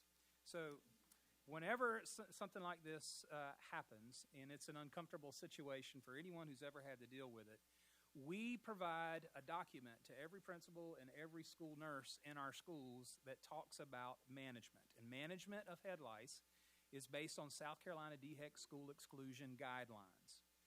And here are just a few key steps. Number 1, any suspected case of head lice will be referred to the nurse for screening. When a case of head lice is confirmed, siblings will be screened by the school nurse. In order to be readmitted to a school, the child must be treated with an approved treatment method. Child must be free of live lice, and rescreening must reveal evidence of effective treatment. When a case of head lice is confirmed, a letter giving specific steps for treatment of head lice and the criteria for readmission to school is given to the parent of the child. And then finally, when 2 or more cases of head lice in a classroom are confirmed within a 30-day period, that's when we begin worrying about transmission. A parent letter is sent to the parents of the students in that class. And I actually learned yesterday that the communication part is not even something that DHEC recommends, but it's something that we do above and beyond what they recommend. So we've got a very detailed guideline that we provide to all of our schools to make sure that appropriate steps are taken to try to keep any contamination to a minimum. It's uncomfortable for everyone. Dr. A father Price. of 4 girls, I've been through that before, and it is not fun. Just to clarify, we're bringing this topic up not because we have an outbreak, but because the Yes, question... thank you. Okay. No. In a recent community conversation, there was a thank you for asking that, Ms. Shealy, because we do not have a lice pandemic, no. But we did have a question about our protocols at a recent community conversation, and we felt it would be really good for us to share what those guidelines are that we follow. So thank you for that. And then finally, you all participated in a board budget priority activity a couple of weeks ago where I asked you to be thinking about things that you see as important, either as needs or things that we need to be thinking about moving forward. The budget process really kicks into gear when we return from winter break, and we needed to start thinking about your priorities and how we shape ours around yours. So there were things that you all mentioned. I've got them all listed here, things like improving math scores, more STEM classes and opportunities, fine arts opportunities and classes, interventionists and instructional coaches, bereavement leave, special ed staffing, employee salaries, and food service, just to name a few. So after we kind of named all of these different areas, you all were not happy with me, but I said if everything is a priority, nothing is a priority. So we have to kind of whittle those things down, and I gave you all a challenge and gave you 3 votes with stickers. And so we did a little vote casting activity. And so I tallied the items that got the most votes. And then you had a first place vote, a second place vote, and a third place vote. And first place votes counted for more points than second place votes, and so on. And so I found it funny that after we tallied the items that got the most votes and the items that got the most points, turned out to be the same 3 categories. A focus on facility maintenance, behavior support for our teachers and our administrators, and employee salaries. So as we begin to shape our budget for the 26-27 school year, we will take your feedback and use this information as we bring priorities to you for consideration. And I appreciate your engagement in the activity at the workshop. And Madam Chair, that concludes my report. Madam Chair, may I ask a question? Yes, of course. On your number 3, reward the best people. I'm just curious what your thoughts are about our State Superintendent, Ellen Weaver's request for $1.4 million for the Strategic Teacher Career Ladder Pilot Program. The Teacher Leader Pilot Program. So that's a little bit different than the question I thought you were going to ask me.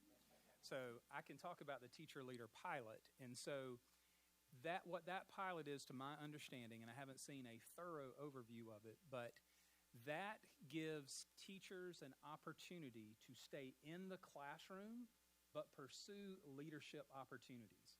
So they can kind of move into a quasi-hybrid mode where they keep themselves in the classroom where they're teaching part of the day, but also move into some leadership type of position. So it's a hybrid type of position.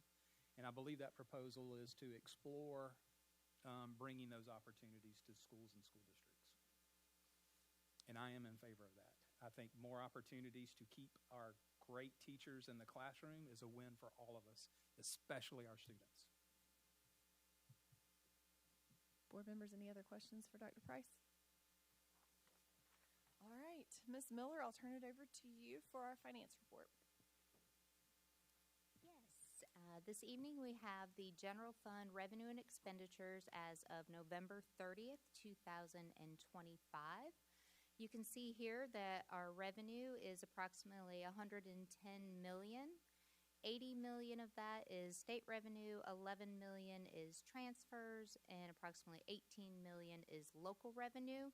It's kind of hard to see on the graph there, but there is approximately 17% of the revenue that is our local revenue.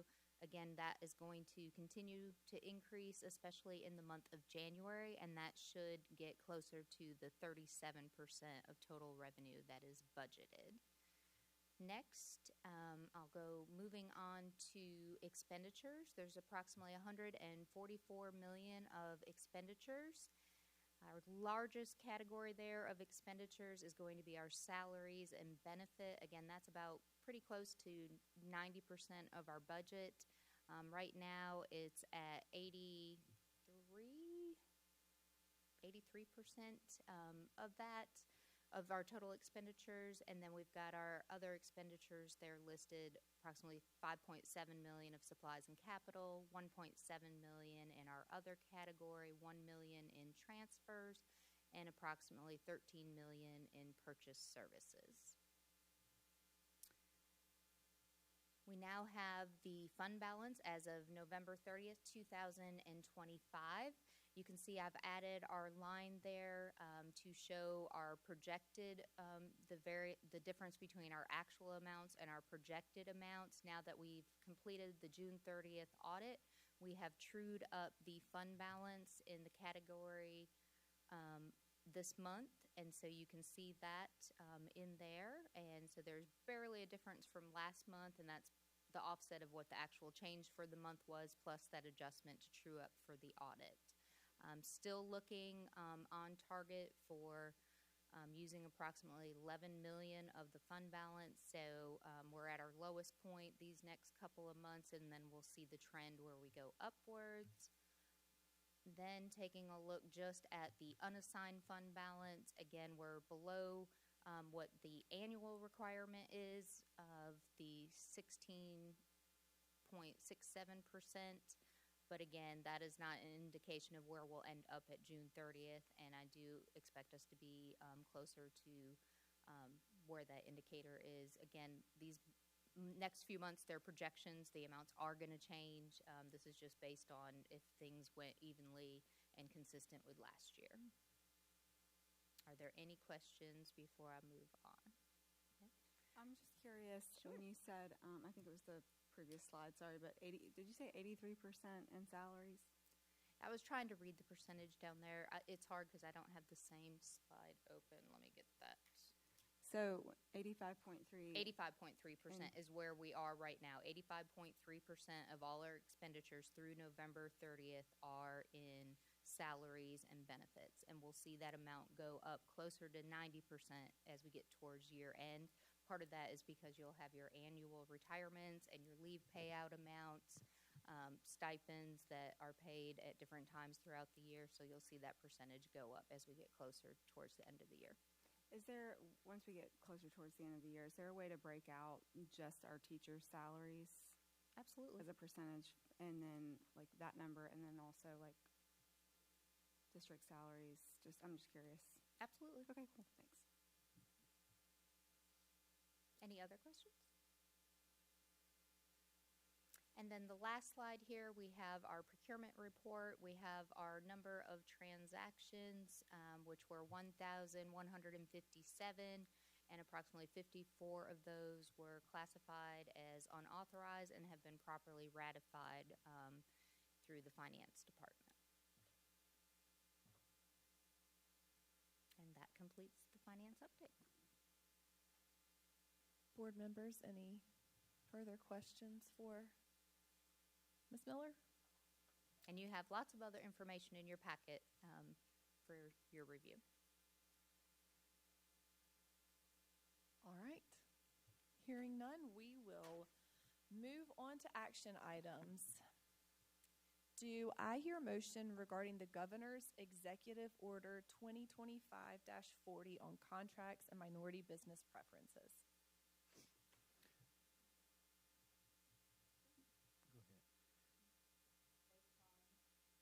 Based upon Governor McMaster's Executive Order 2025-40, motion to suspend the district's procurement protocols related to preferences for minority businesses until we receive further clarification. Thank you, Ms. Shealy. Do I have a second? Thank you, Mr. Anderson. All right, Ms. Miller, can you explain this for us? Absolutely. There was an executive order December 3rd that was issued. It was effective immediately, and in that it was talking about the Minority Business Enterprise Plan, which was approved by the board. Those are matters that we need to look at this evening and determine how we want to proceed. We unfortunately have not received a lot of guidance. I think this is something that came out very quickly, and everyone is trying to determine what's going to happen here. And so our recommendation is to just kind of put a pause on things right now, not to go and change our procurement code, but to go ahead and pause while we wait to get more information from the state level. Okay. Board, do you have any questions or comments regarding the motion to suspend the district's procurement policy based on Governor McMaster's executive order? All right, Madam Chair, so I have several. Obviously, this is an executive order that came out from the governor's office December the 3rd. It is targeted strictly towards what's defined as minority businesses, which are basically race-based businesses. With us not having received any direction from the state, nor any direction from the South Carolina Department of Education, and our procurement code has not changed, and we don't anticipate that we'll get any direction from the state procurement office until likely January 20th at the SCASA procurement roundtable. I don't know exactly how we do this on a point of order, but I think rather than suspending our policies right now, I almost think we should wait until January after we get some feedback from the Department of Ed, the State Procurement Office. We get feedback from other districts. My understanding is no other districts have taken action on this so far. And so this is one of the things, rather than just pausing our policy, I think almost we should probably wait for some guidance, because we're saying we're waiting on further clarification, but nobody's providing that clarification. So we're suspending our policies without any clarification from anyone. We're just saying, hey, we're going to stop. And I almost feel like we're kind of making a knee-jerk reaction right now to an executive order that came out that we're not even sure is really going to apply to us.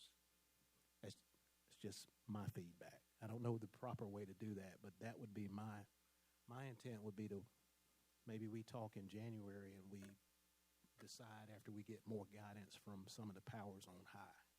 So, Mr. Rice, are you saying that we should just table it?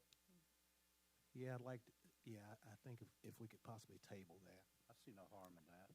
Procedurally, you would just make a motion to table, which would supersede the motion on the table.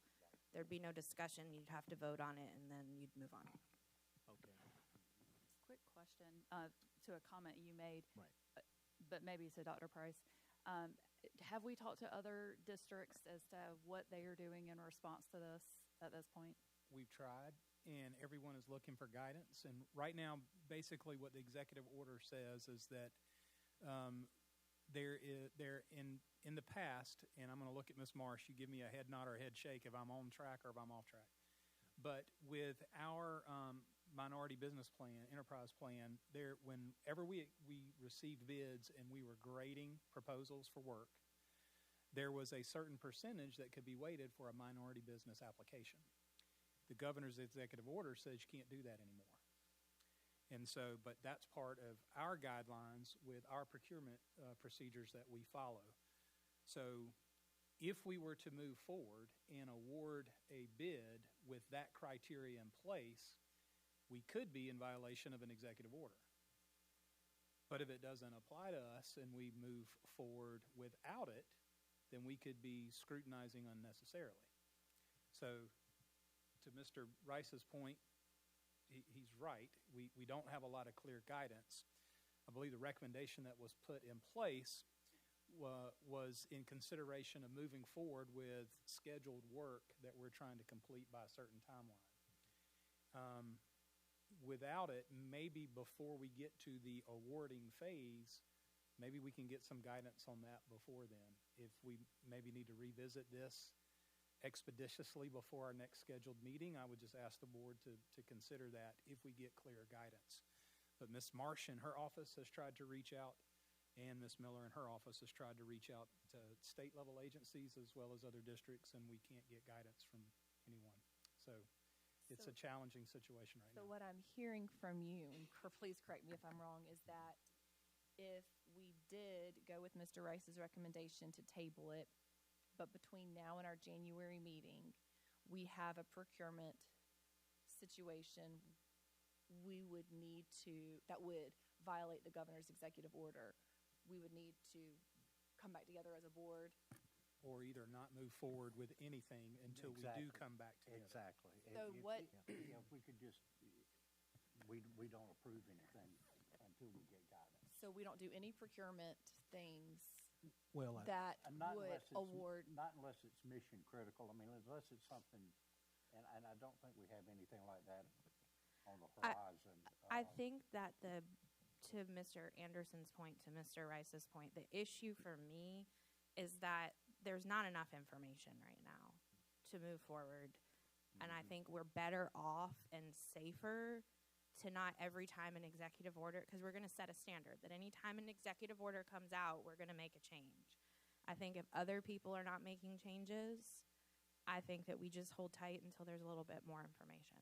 I certainly understand that. And with the board's understanding that we may need to convene a one-item agenda, because we do have items that may not be going out right now, but we're ready to push the go button on them as soon as we return. And perhaps we can get more guidance before our next board meeting on that. And if it doesn't apply to us, then we can move forward without any hesitation regardless. But if it does apply to us, we may need your help. And the only other risk I think that we have there is that would apply if we needed to solicit for construction or professional services, is my understanding. Are we soliciting for those?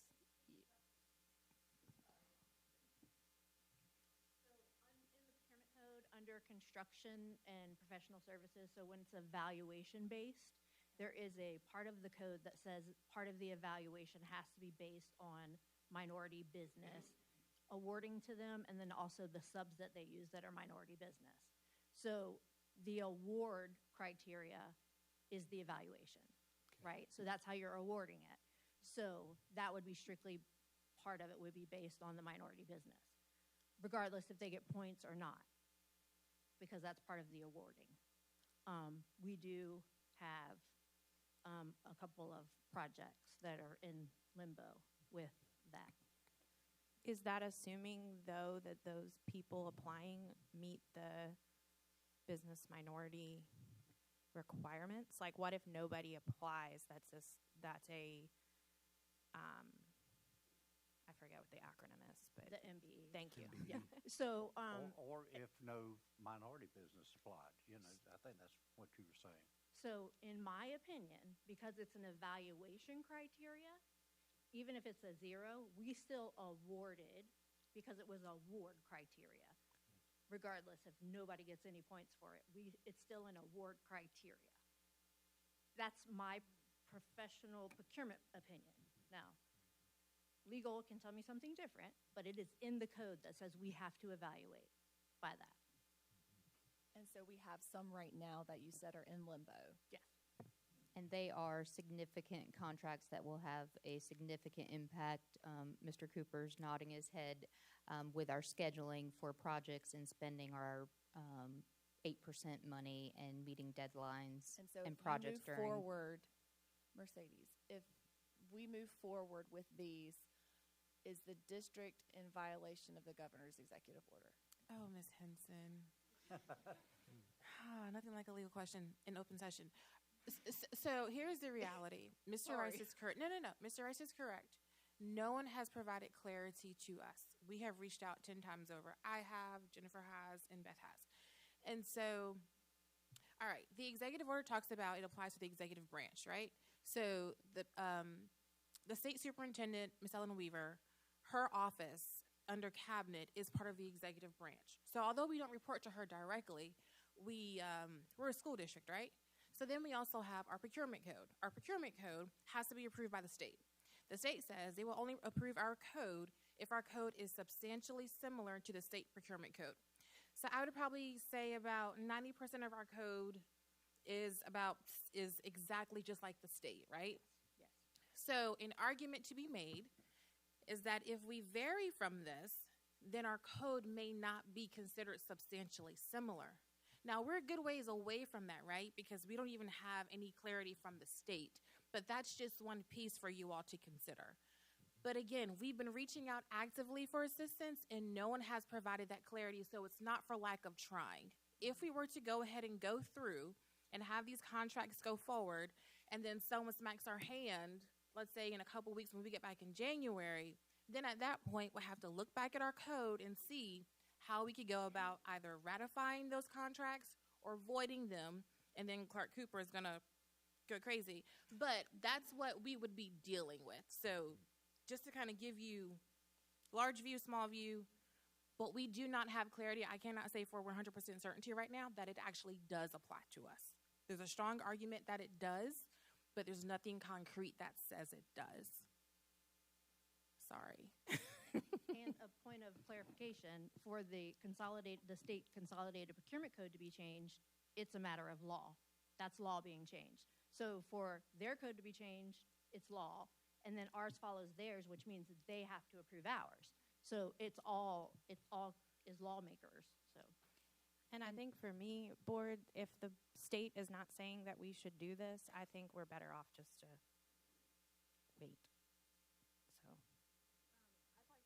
So, Clark, can you speak to this and just tell us kind of like very elementary what this means in your neck of the woods? Yes, ma'am. The projects that we're discussing would be the 25B capital projects. So the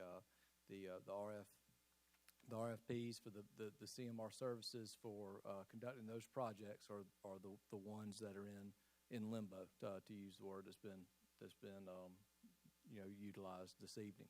So delaying that schedule will not just put a severe hindrance on getting those projects completed on time. They will not get completed on time due to scheduling. So it is from the completing our projects on time, delivering those projects on time to the district.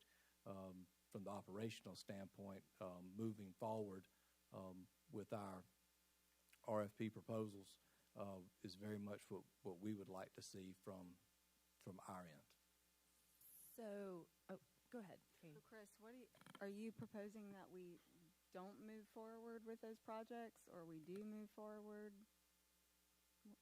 So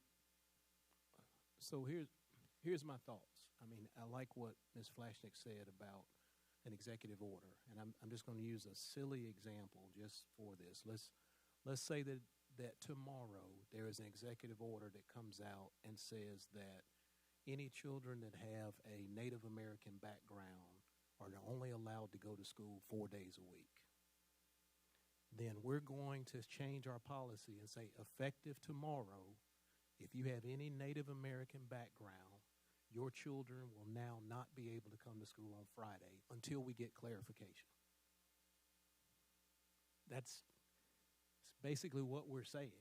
And I don't want to sound like the one who's just the bump on the law going against the governor, but I think if the state procurement code is dictated by our state house, if we use the bully pulpit of the governor's mansion to start dictating what the school does, that is a dangerous precedent. And I'm not saying that you don't do it. I'm not saying that you don't change the MBE program. I'm just saying right now you've received no guidance. You're trying to pause what you do right now. And here's the flip side. If we decided we wanted to move forward with the motion as is and we approve it, my concern and some of the people in our community's concern will be, well, when will you get clarification and start that policy back up, or is that policy just permanently done? So it's just a challenge for me. I want to do what's right for kids. I want to do what's right for people. I don't want to be like, I don't want to do racial discrimination. I don't want to do that. But what has happened is the school district with this particular issue is getting caught up in a national culture war that's taking place right now. And I just don't want our kids to be in the middle of it. Now, I understand we have a project, and we want to get that project started right away. There's a risk potentially of it being turned over. I get that, but It's not just a project, though. It's a whole list of projects. I understand. But we have been late on projects before. May I just make sure I just want to make sure I explain things correctly, because I think what I'm saying is what I thought I heard you say. These bids went out before this executive order, so it contained the evaluation criteria contained the minority business evaluation, and so that's the way that process was conducted, and that's what that's from the operations standpoint, not the legal or whatnot. From the operations standpoint, that's what we would like to see be able to finish is under the criteria prior to the executive order. So I think I'm saying what you were saying, sir. I may not have explained it well initially, but we would like to see it go through since those bids were already put out prior to the executive order. We would like to see them be able to come to completion under the old rules, for lack of a better term. Let me ask, based on what you just said, Mr. Cooper, maybe ask Ms. Pinckney Reese here. If this information went, the RFP went out before the executive order and we had that language in it, we're bound by that language, are we not? So I think we've had I'm looking for Beth. We've had those discussions about the ones that were already out there before the executive order went into place. And so the administration decided those will continue forward so as not to stop those. I think right now we're talking about those new solicitations before Ms. Right.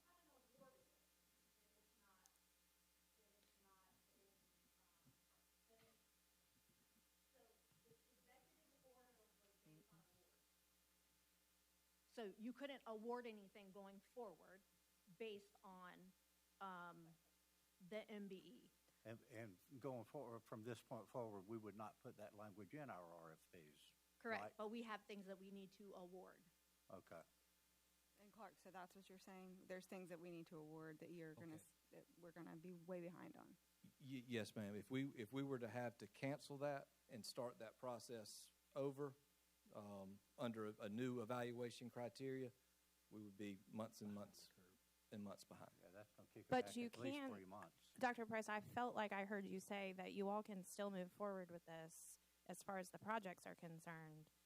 And I feel like I heard Mercedes say that it's just a matter if somebody comes back and then does clarify that we are in violation. Exactly. That's correct. And the differing opinion that's there is those that had already begun the process could finish the process. But there's the part about the awarding piece that's kind of got us in limbo. We feel like if we don't have anything that's going to be ready to roll for a new solicitation before the break, but we do have things that need to be awarded to be able to keep us on schedule. So where is our liability in this if we don't know. If we don't know yet. I say we move forward with the ones that we need to award under the. Yeah, I hate to hold that up. This is just me, because, my personal one board member opinion, but I just think if we went through the whole process, the RFP process, and we've evaluated everything under the previous rules, and all we have left to do is award the project, then I say we go ahead and move forward and award those projects, right? I mean, because that's we're one step away from moving on. Now, anything new, yes, I think we should wait and get guidance on. What do y'all think? I don't know. I can't disagree with that either. I mean, this is tough. I mean, and it really is. I think my overall concern is our liability.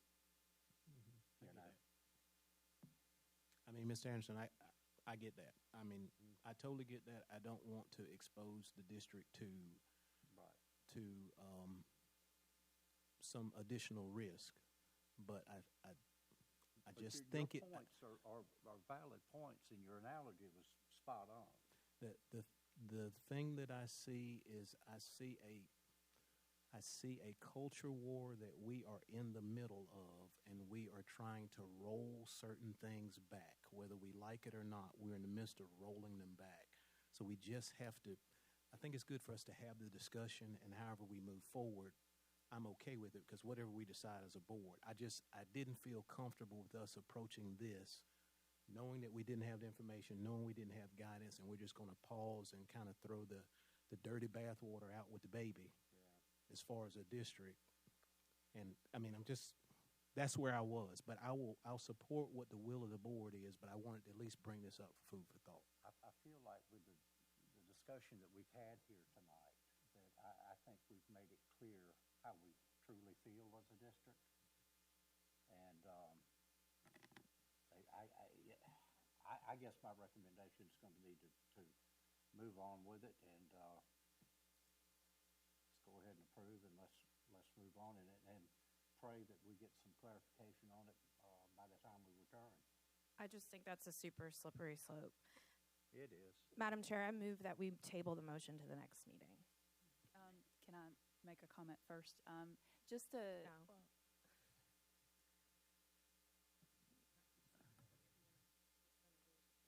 Yeah, that's true.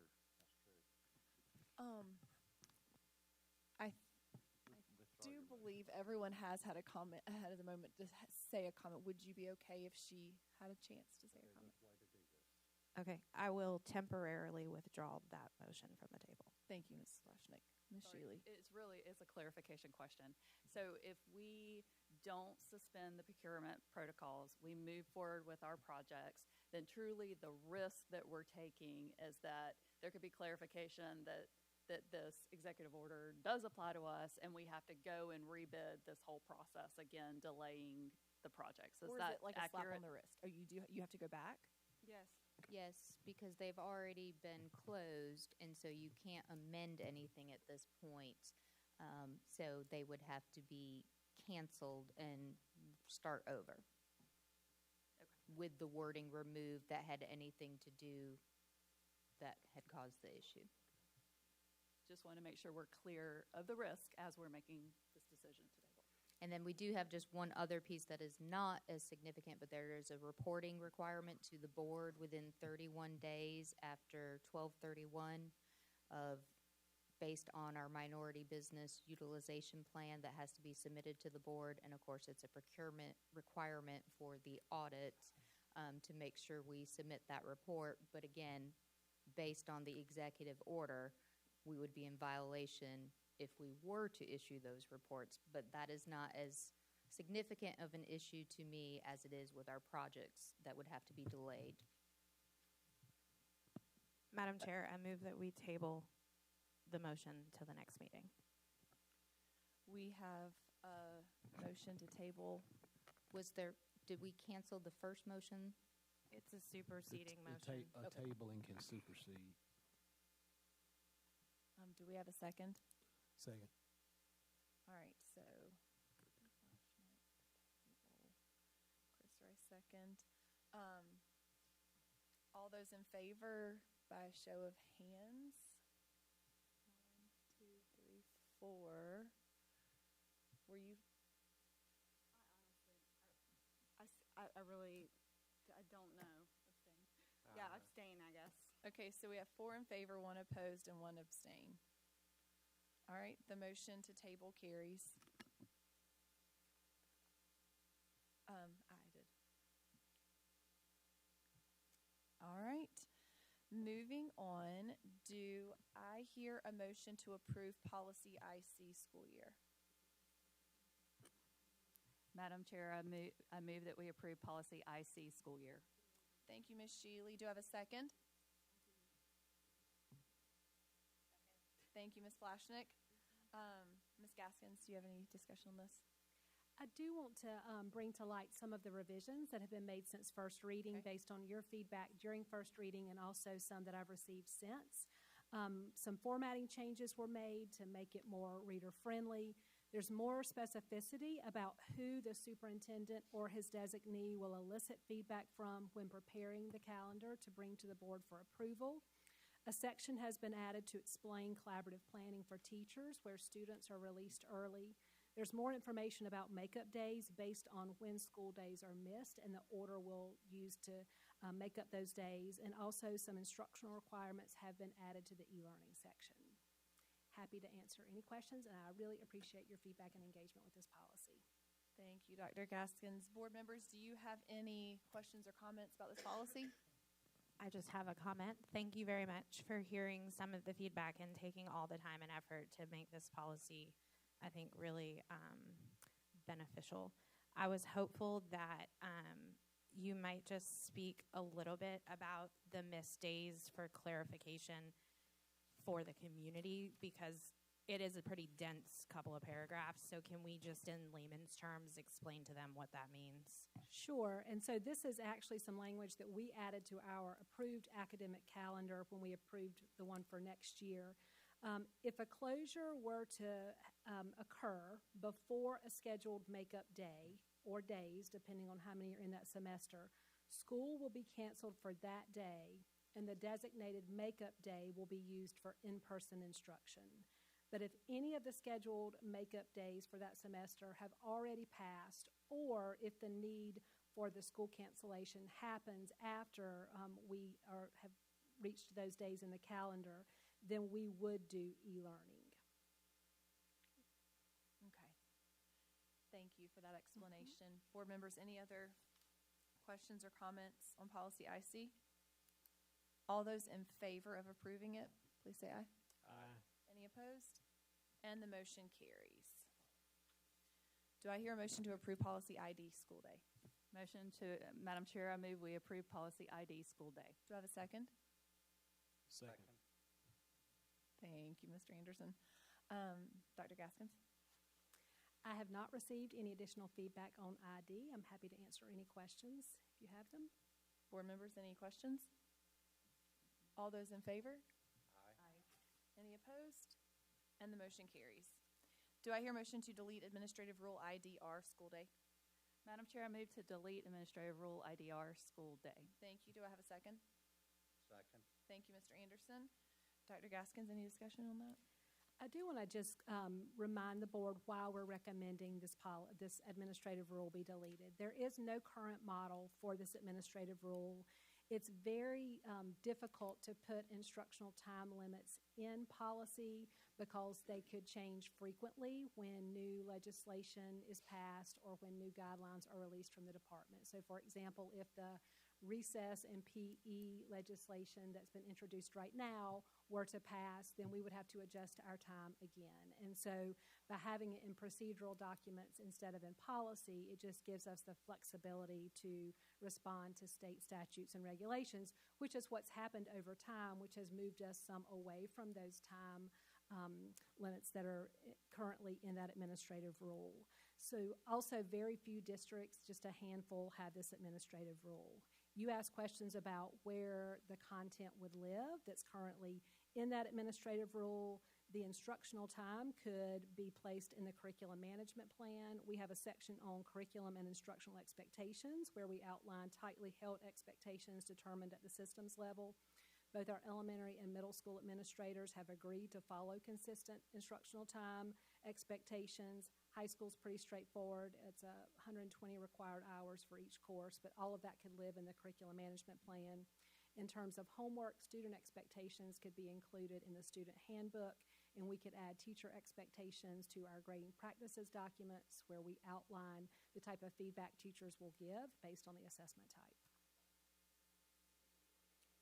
Thank you, Dr. Gaskins. Board members, any questions regarding the deletion of this administrative rule? Madam Chair? Yes. Dr. Gaskins, can you just clarify, are we putting this information somewhere else, or we may? We will. Okay, thank you. Our plan was to come back in January and show you how we've done that. Fantastic. Wonderful. Board, all those in favor of deleting Administrative Rule IDR, please say aye. Aye. Any opposed? The motion carries. Do I hear a motion to approve policy IKFAA, secondary education? Madam Chair, I move to approve policy IKFAA, secondary education. Do I have a second? Second. Thank you, Mr. Anderson. Dr. Gaskins? I've not received any feedback or questions about this policy either. Board members? All right, hearing no further discussion, all those in favor? Aye. Any opposed? The motion carries. Do I hear a motion to approve policy IMD, ceremonies and observances? Madam Chair, I move to approve policy IMD, ceremonies and observances. Thank you, Ms. Shealy. Do I have a second? Second. Thank you, Mr. Anderson. Dr. Gaskins, any feedback on this one? No feedback on this one. Just a reminder that we moved moment of silence from ID to IMD, where it's more appropriately placed. Thank you very much. Board members, any comments or questions? Hearing none, all those in favor? Aye. Any opposed? And the motion carries. Do I hear a motion to approve policy KF, KFR, and KFE, replacing policy KG and KGR? Madam Chair, I move to approve policy KF, KFR, use of facilities, KFE, replacing policy KG, KGR, community use of facilities. Thank you so much, Ms. Shealy. Do I have a second? Second. Thank you, Mr. Anderson. Mr. Cooper, do you have any comments about this one? Just that, yes, ma'am, this policy has been recodified from KG to KF. We also added an exhibit, KFE, to list the updated fee schedule. It does include updates from the model policy, stronger legal and indemnification language, and an update to our fee schedule. We're recommending that the new fees apply beginning in July of 2026. And since first reading, we received no updates other than a couple of grammatical updates to the admin rule, and they are included in blue font. Wonderful. Thank you so much, Mr. Cooper. Board members, do you have any further discussion? All right, hearing none. All those in favor? Aye. Any opposed? And the motion carries. Do I hear a motion to delete policy EBH? Madam Chair, I move to delete policy EBH, public use of school facilities. Thank you, Ms. Shealy. Do I have a second? Second. Thank you, Mr. Anderson. Mr. Cooper? Yes, we're recommending that policy be deleted as it is redundant and unnecessary. Thank you, Mr. Cooper. Board members, any discussion on this deletion? Hearing none. All those in favor? Aye. Aye. Any opposed? And the motion carries.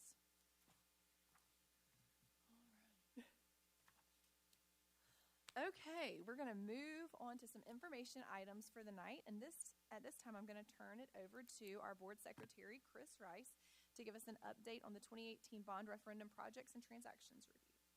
All right. Thank you, Madam Chair. I just have a few bullet points to go through here. I don't really have a formal presentation, but just to kind of tell you where we are, obviously we have the 2018 bond referendum audit where we're looking at 4 particular projects that we've pulled out.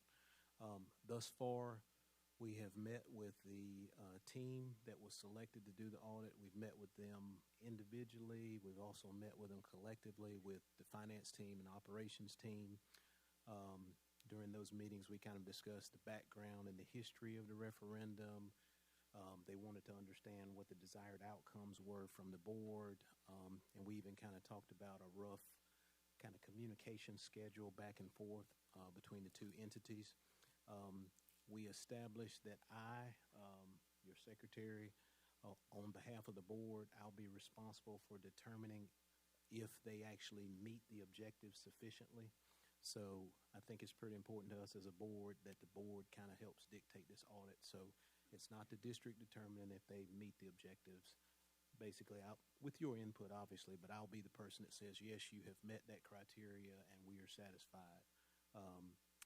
I did want to, while I'm doing this, give a shout out to our district finance team and our operations team for their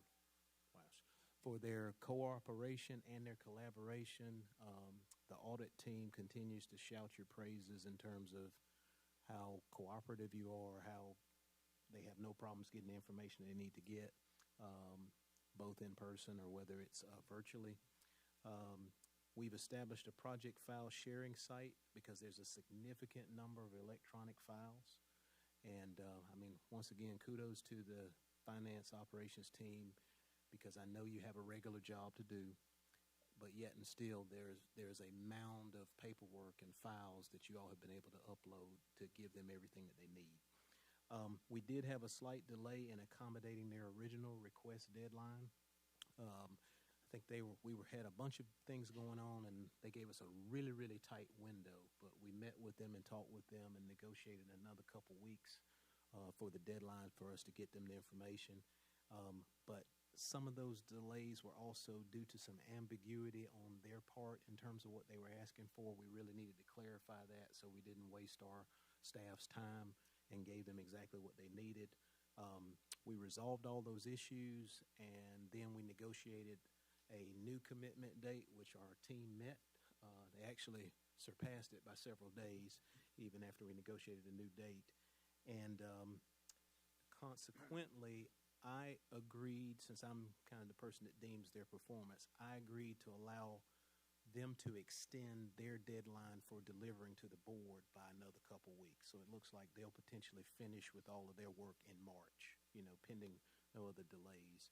And what we're doing going forward is they'll be sending me a report prior to this month end, some kind of a formal email or document as to where they are and what they're doing.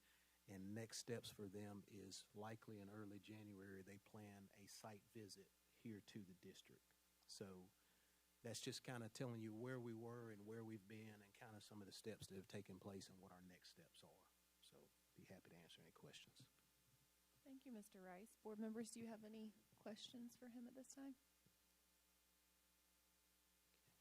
Thank you so much. All right, we are members of the Board of Trustees attended the South Carolina School Board Association's Legislative Advocacy Conference and Delegate Assembly on December 6th and 7th in Charleston. And so we're going to share just a few thoughts from the conference. Should we start at one end, or does anybody that wants to share can share? Go ahead, Shirley. I have a couple of quotes. I love quotes, and there were a couple that stood out to me from the conference. To share with you, one thing that was mentioned is true advocacy is not about winning arguments, it's about building bridges. I thought that was really good. And here's another one that might resonate with some of you. There's a battle raging for the attention of our kids, and we have to get and keep that attention. I thought that was really good. Two more, and I promise to stop. This one stuck with me too. Greatness through service rooted in love. That made me think about our teachers and what they do every single day. So greatness through service rooted in love. It's not about titles or statues or attention. And then lastly, we rise higher when we move together. And that makes us think about our district. We're all moving together towards the same goal, which is the education and edification of our students. So thank you.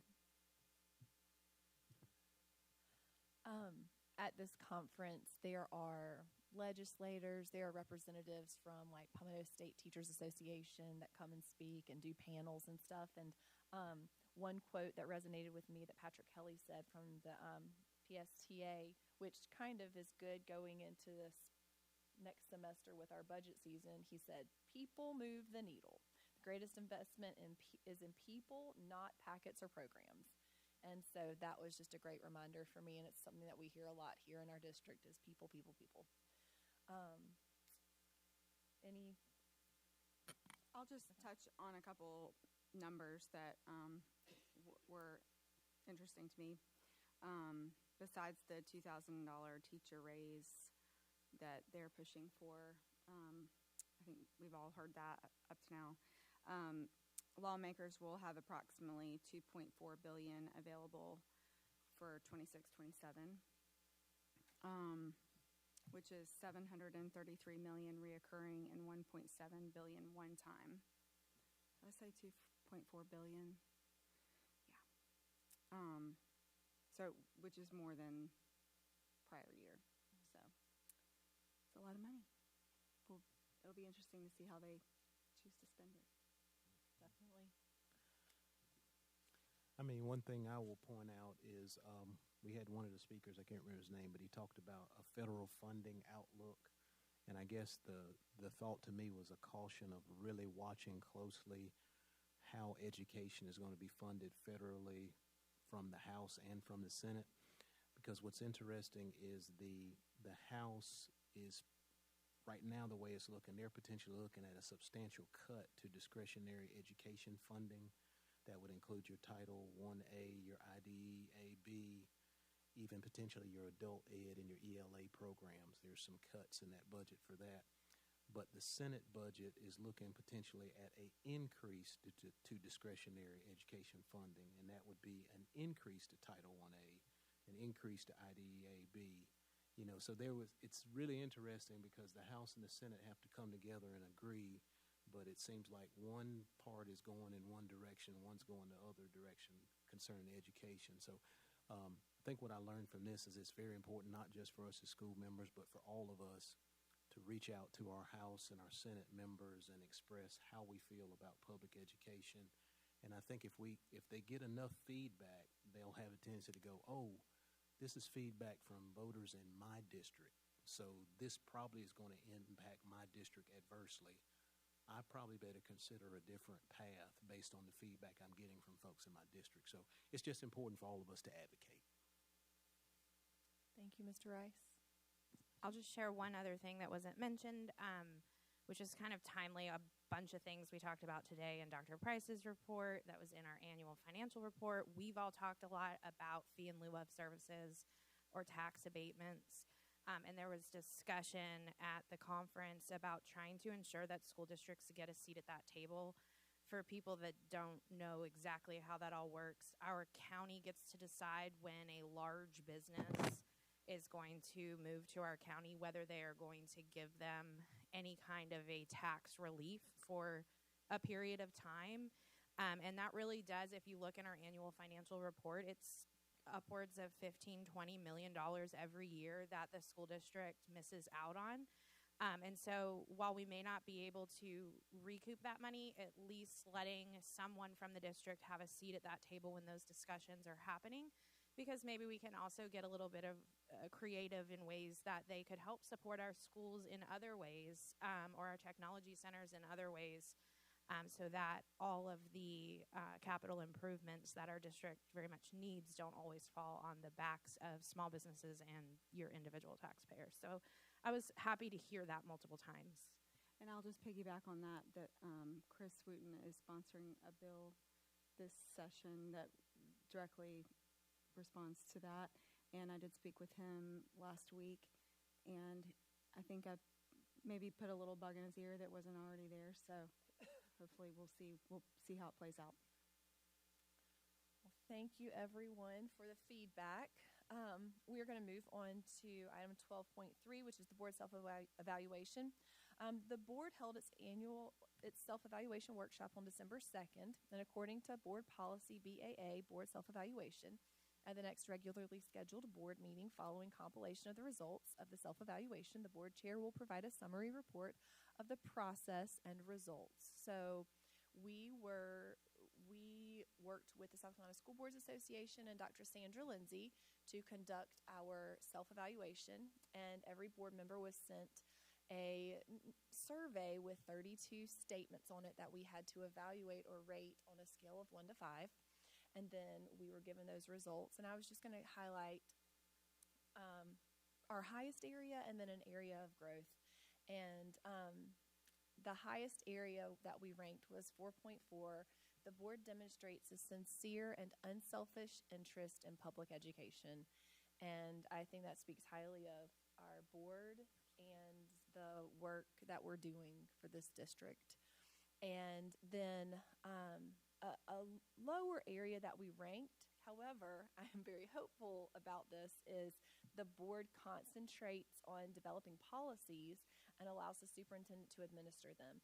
And as you can see here tonight, we attacked a lot of policies, and so I think we're going to see the needle move in that area, definitely.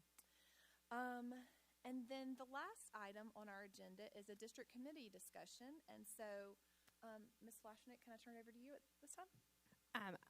It's like being the last person before lunch, you know. So So I'll be very brief and quick. My goal is that we just open the floor for a brief kind of nugget in everybody's head, and we can think about it and maybe bring it back to a future meeting for further discussion. Board, you all have some information and data that was shared with you, but really when I talk about committees, I just want to be real clear for a second. I'm talking about committees that would come back with recommendations to the board. I'm not speaking about like superintendent advisory councils or people that Dr. Price would collect to help inform any decisions that he would make, simply board committees. And in any organization this size with the amount of people, and as long as Lexington 1 has been around, we've just hit a point where some practices and policies have diverged in a lane. And so it's not about criticizing any particular committee. It's looking at this from a vision and a strategic perspective. What policies do we have that reference committees? What committees do we have that aren't necessarily referenced in policy? And we already have a board goal of cleaning up policies, as Ms. Henson, you just mentioned. We are tackling very quickly. So when reviewing policies and practices, a couple things came clear. There are some committees that exist in policy, but they're just not operating anymore. There's not really a need for them. They maybe existed 20 years ago. Some committees are operating, but they don't exist anywhere in policy. Representation isn't always balanced. You have some schools and clusters that show up a lot, and then you have some schools and clusters that don't show up or show up hardly at all. And then our documentation, reporting, and membership processes vary widely from committee to committee. So how does the committee get formed? How do we cast a wide net to figure out who's on that committee? And I gave you all that data that you can look at if you didn't already look at it in advance. But for me, I think there are three main reasons why this really matters. Number one, as an elected body, we represent the entire district across every school, every cluster, and every stakeholder role. So I think it's important that we hear from all of those people. Second, if a group is influencing recommendations that reach the board, then we as a board need to have a clear understanding of who is participating and how they're participating in that committee. And then lastly, at our board workshop, we had a little bit of a discussion about trust. And I think I mentioned this then, but I think that something that's very important to us as a board, which you can see in our community conversations, is making sure that the community does feel heard. And so committees is one way that the community feels heard or doesn't feel heard. And I think that will help with a sense of public trust. So knowing all of this, there's a couple options that we can consider. We're not making any decisions tonight. We can have any conversation or we can talk about it later. But policy cleanup, it's already part of our board goals. So it might be as simple as doing a quick audit of where there are references to committees, which I know Dr. Price has already started to do, and just maybe cleaning some of those up. And then looking at policy BDF specifically, which is our policy that sort of defines board committees and gives board committees any type of charge or guardrails, and looking at if we want as a board to tighten that up, add anything to it, remove anything from it, and have a deeper discussion about how we want board committees to look for the future. And I don't think that there's any one specific solution per se. It may be just a couple of different things we need to address. So, Mr. Anderson or Ms. McCown, I don't know if there's anything that y'all wanted to add. I just want to take a moment to thank you. I mean, Ms. McKenzie's done a deep dive into this, and I mean deep. And and you bring up very valid points. I mean, you know, I think the one that strikes with me the most is the inconsistency across the board. You know, that some of these committees, you know, they exist without policy. It's time to really look at it and clean it up. Just simply put. Yeah, I think that the best course of action would be from here would be to get a full account of what committees, like you recommended, we have and how those are comprised, and then we can look at it, fully. The board can, and then make a decision on how we want to move forward. I think it is super important. Something that's bothered me from the get-go, like, you've got one person on multiple different committees across, different topics, and why is that? Or, just, I think it's definitely something we need to look at. So thank you for doing this work. I think conceptually, a lot of your statements make a lot of sense about trust and consistency and policy and action and making sure everything aligns. I do have a question just to clarify focus. So you reference committees that report to the board, and I'm assuming that's not necessarily directly to the board. It could be committees that are making a recommendation to the superintendent that would ultimately come to the board. That's also encompassed in what you're discussing, because committees can be a broad thing. So I want to make sure we're focused in exactly which committees Right. we're wanting to address.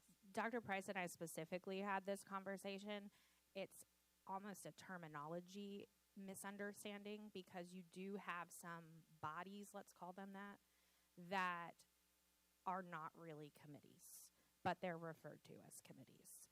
And so it really boils down to a cleanup of what are those and what are their purposes, where do they exist for his use or the district's use, and then what are the ones that are outlined in policy that are truly board committees. Like, there's one in there, it simply looks like it's a naming, like when you name a new building, but it's not really referenced anywhere else in policy. It just maybe is a line that forgot to be deleted.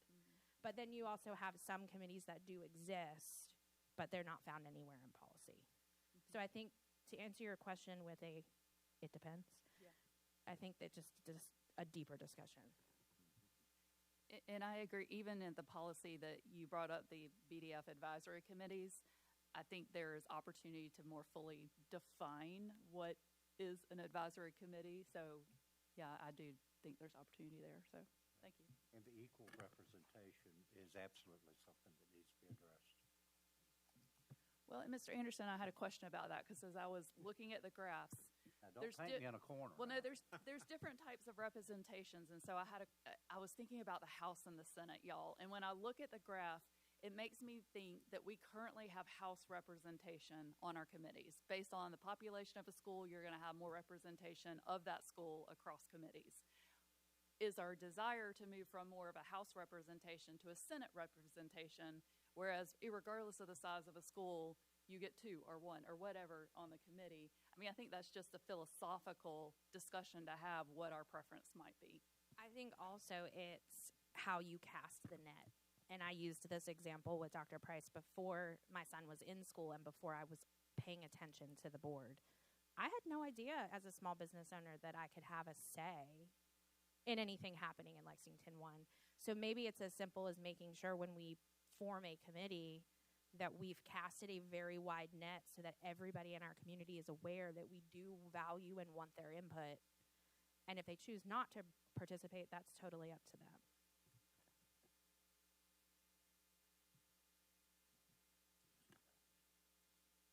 So, moving forward, Dr. Price, do you want to add anything to this? Because I know you're already working on some stuff, so I don't want to add any more to your plate. Yes, ma'am. I think what I can conclude from the conversation for our next steps would be to gather a list of the committees that are referenced, make those available to all of the board members so that you can see them all in one place. And maybe that can kind of guide a discussion about what do we do with that information, which committees do we want to define. Like you mentioned the facilities naming committee. It's referenced in policy, but it's not defined in policy anywhere. And I think what you're saying is let's name the committees that will be giving reports to the board, their definition, and then how they're comprised. And I think that's a good starting point. So we can start with where the committees are referenced throughout policy. We can build from there. So I think if we can get that list together and share it with everyone, that can kind of fuel our discussion for next steps. Thank you very much for this. We have just a few more days of school before winter break, and on behalf of the board, we wish you all a very merry holiday season and safe travels. And we will see you in the new year and look forward to a great second semester. With that, do I hear a motion to adjourn the meeting? Madam Chair, if I might take a point of privilege, I have a couple of things to share. Number one, on a serious note, former board member and Lexington High School administrator, Ron, God help me, I'm having a senior moment here. Ron Quinn, thank you, is not doing well at all, and if you would keep him in your prayers. His wife's also a retired school teacher from our district, and they could sure use your help tonight. The other thing I want to share with you is in the moment of cheer for the holiday is he's making a list. He's checking it twice. He left it at home. He's texting his wife. With that, I move we adjourn. Thank you, Mr. Anderson. Second. Do I have a second? Thank you, Mr. Rice. All those in favor? Aye. Meeting adjourned.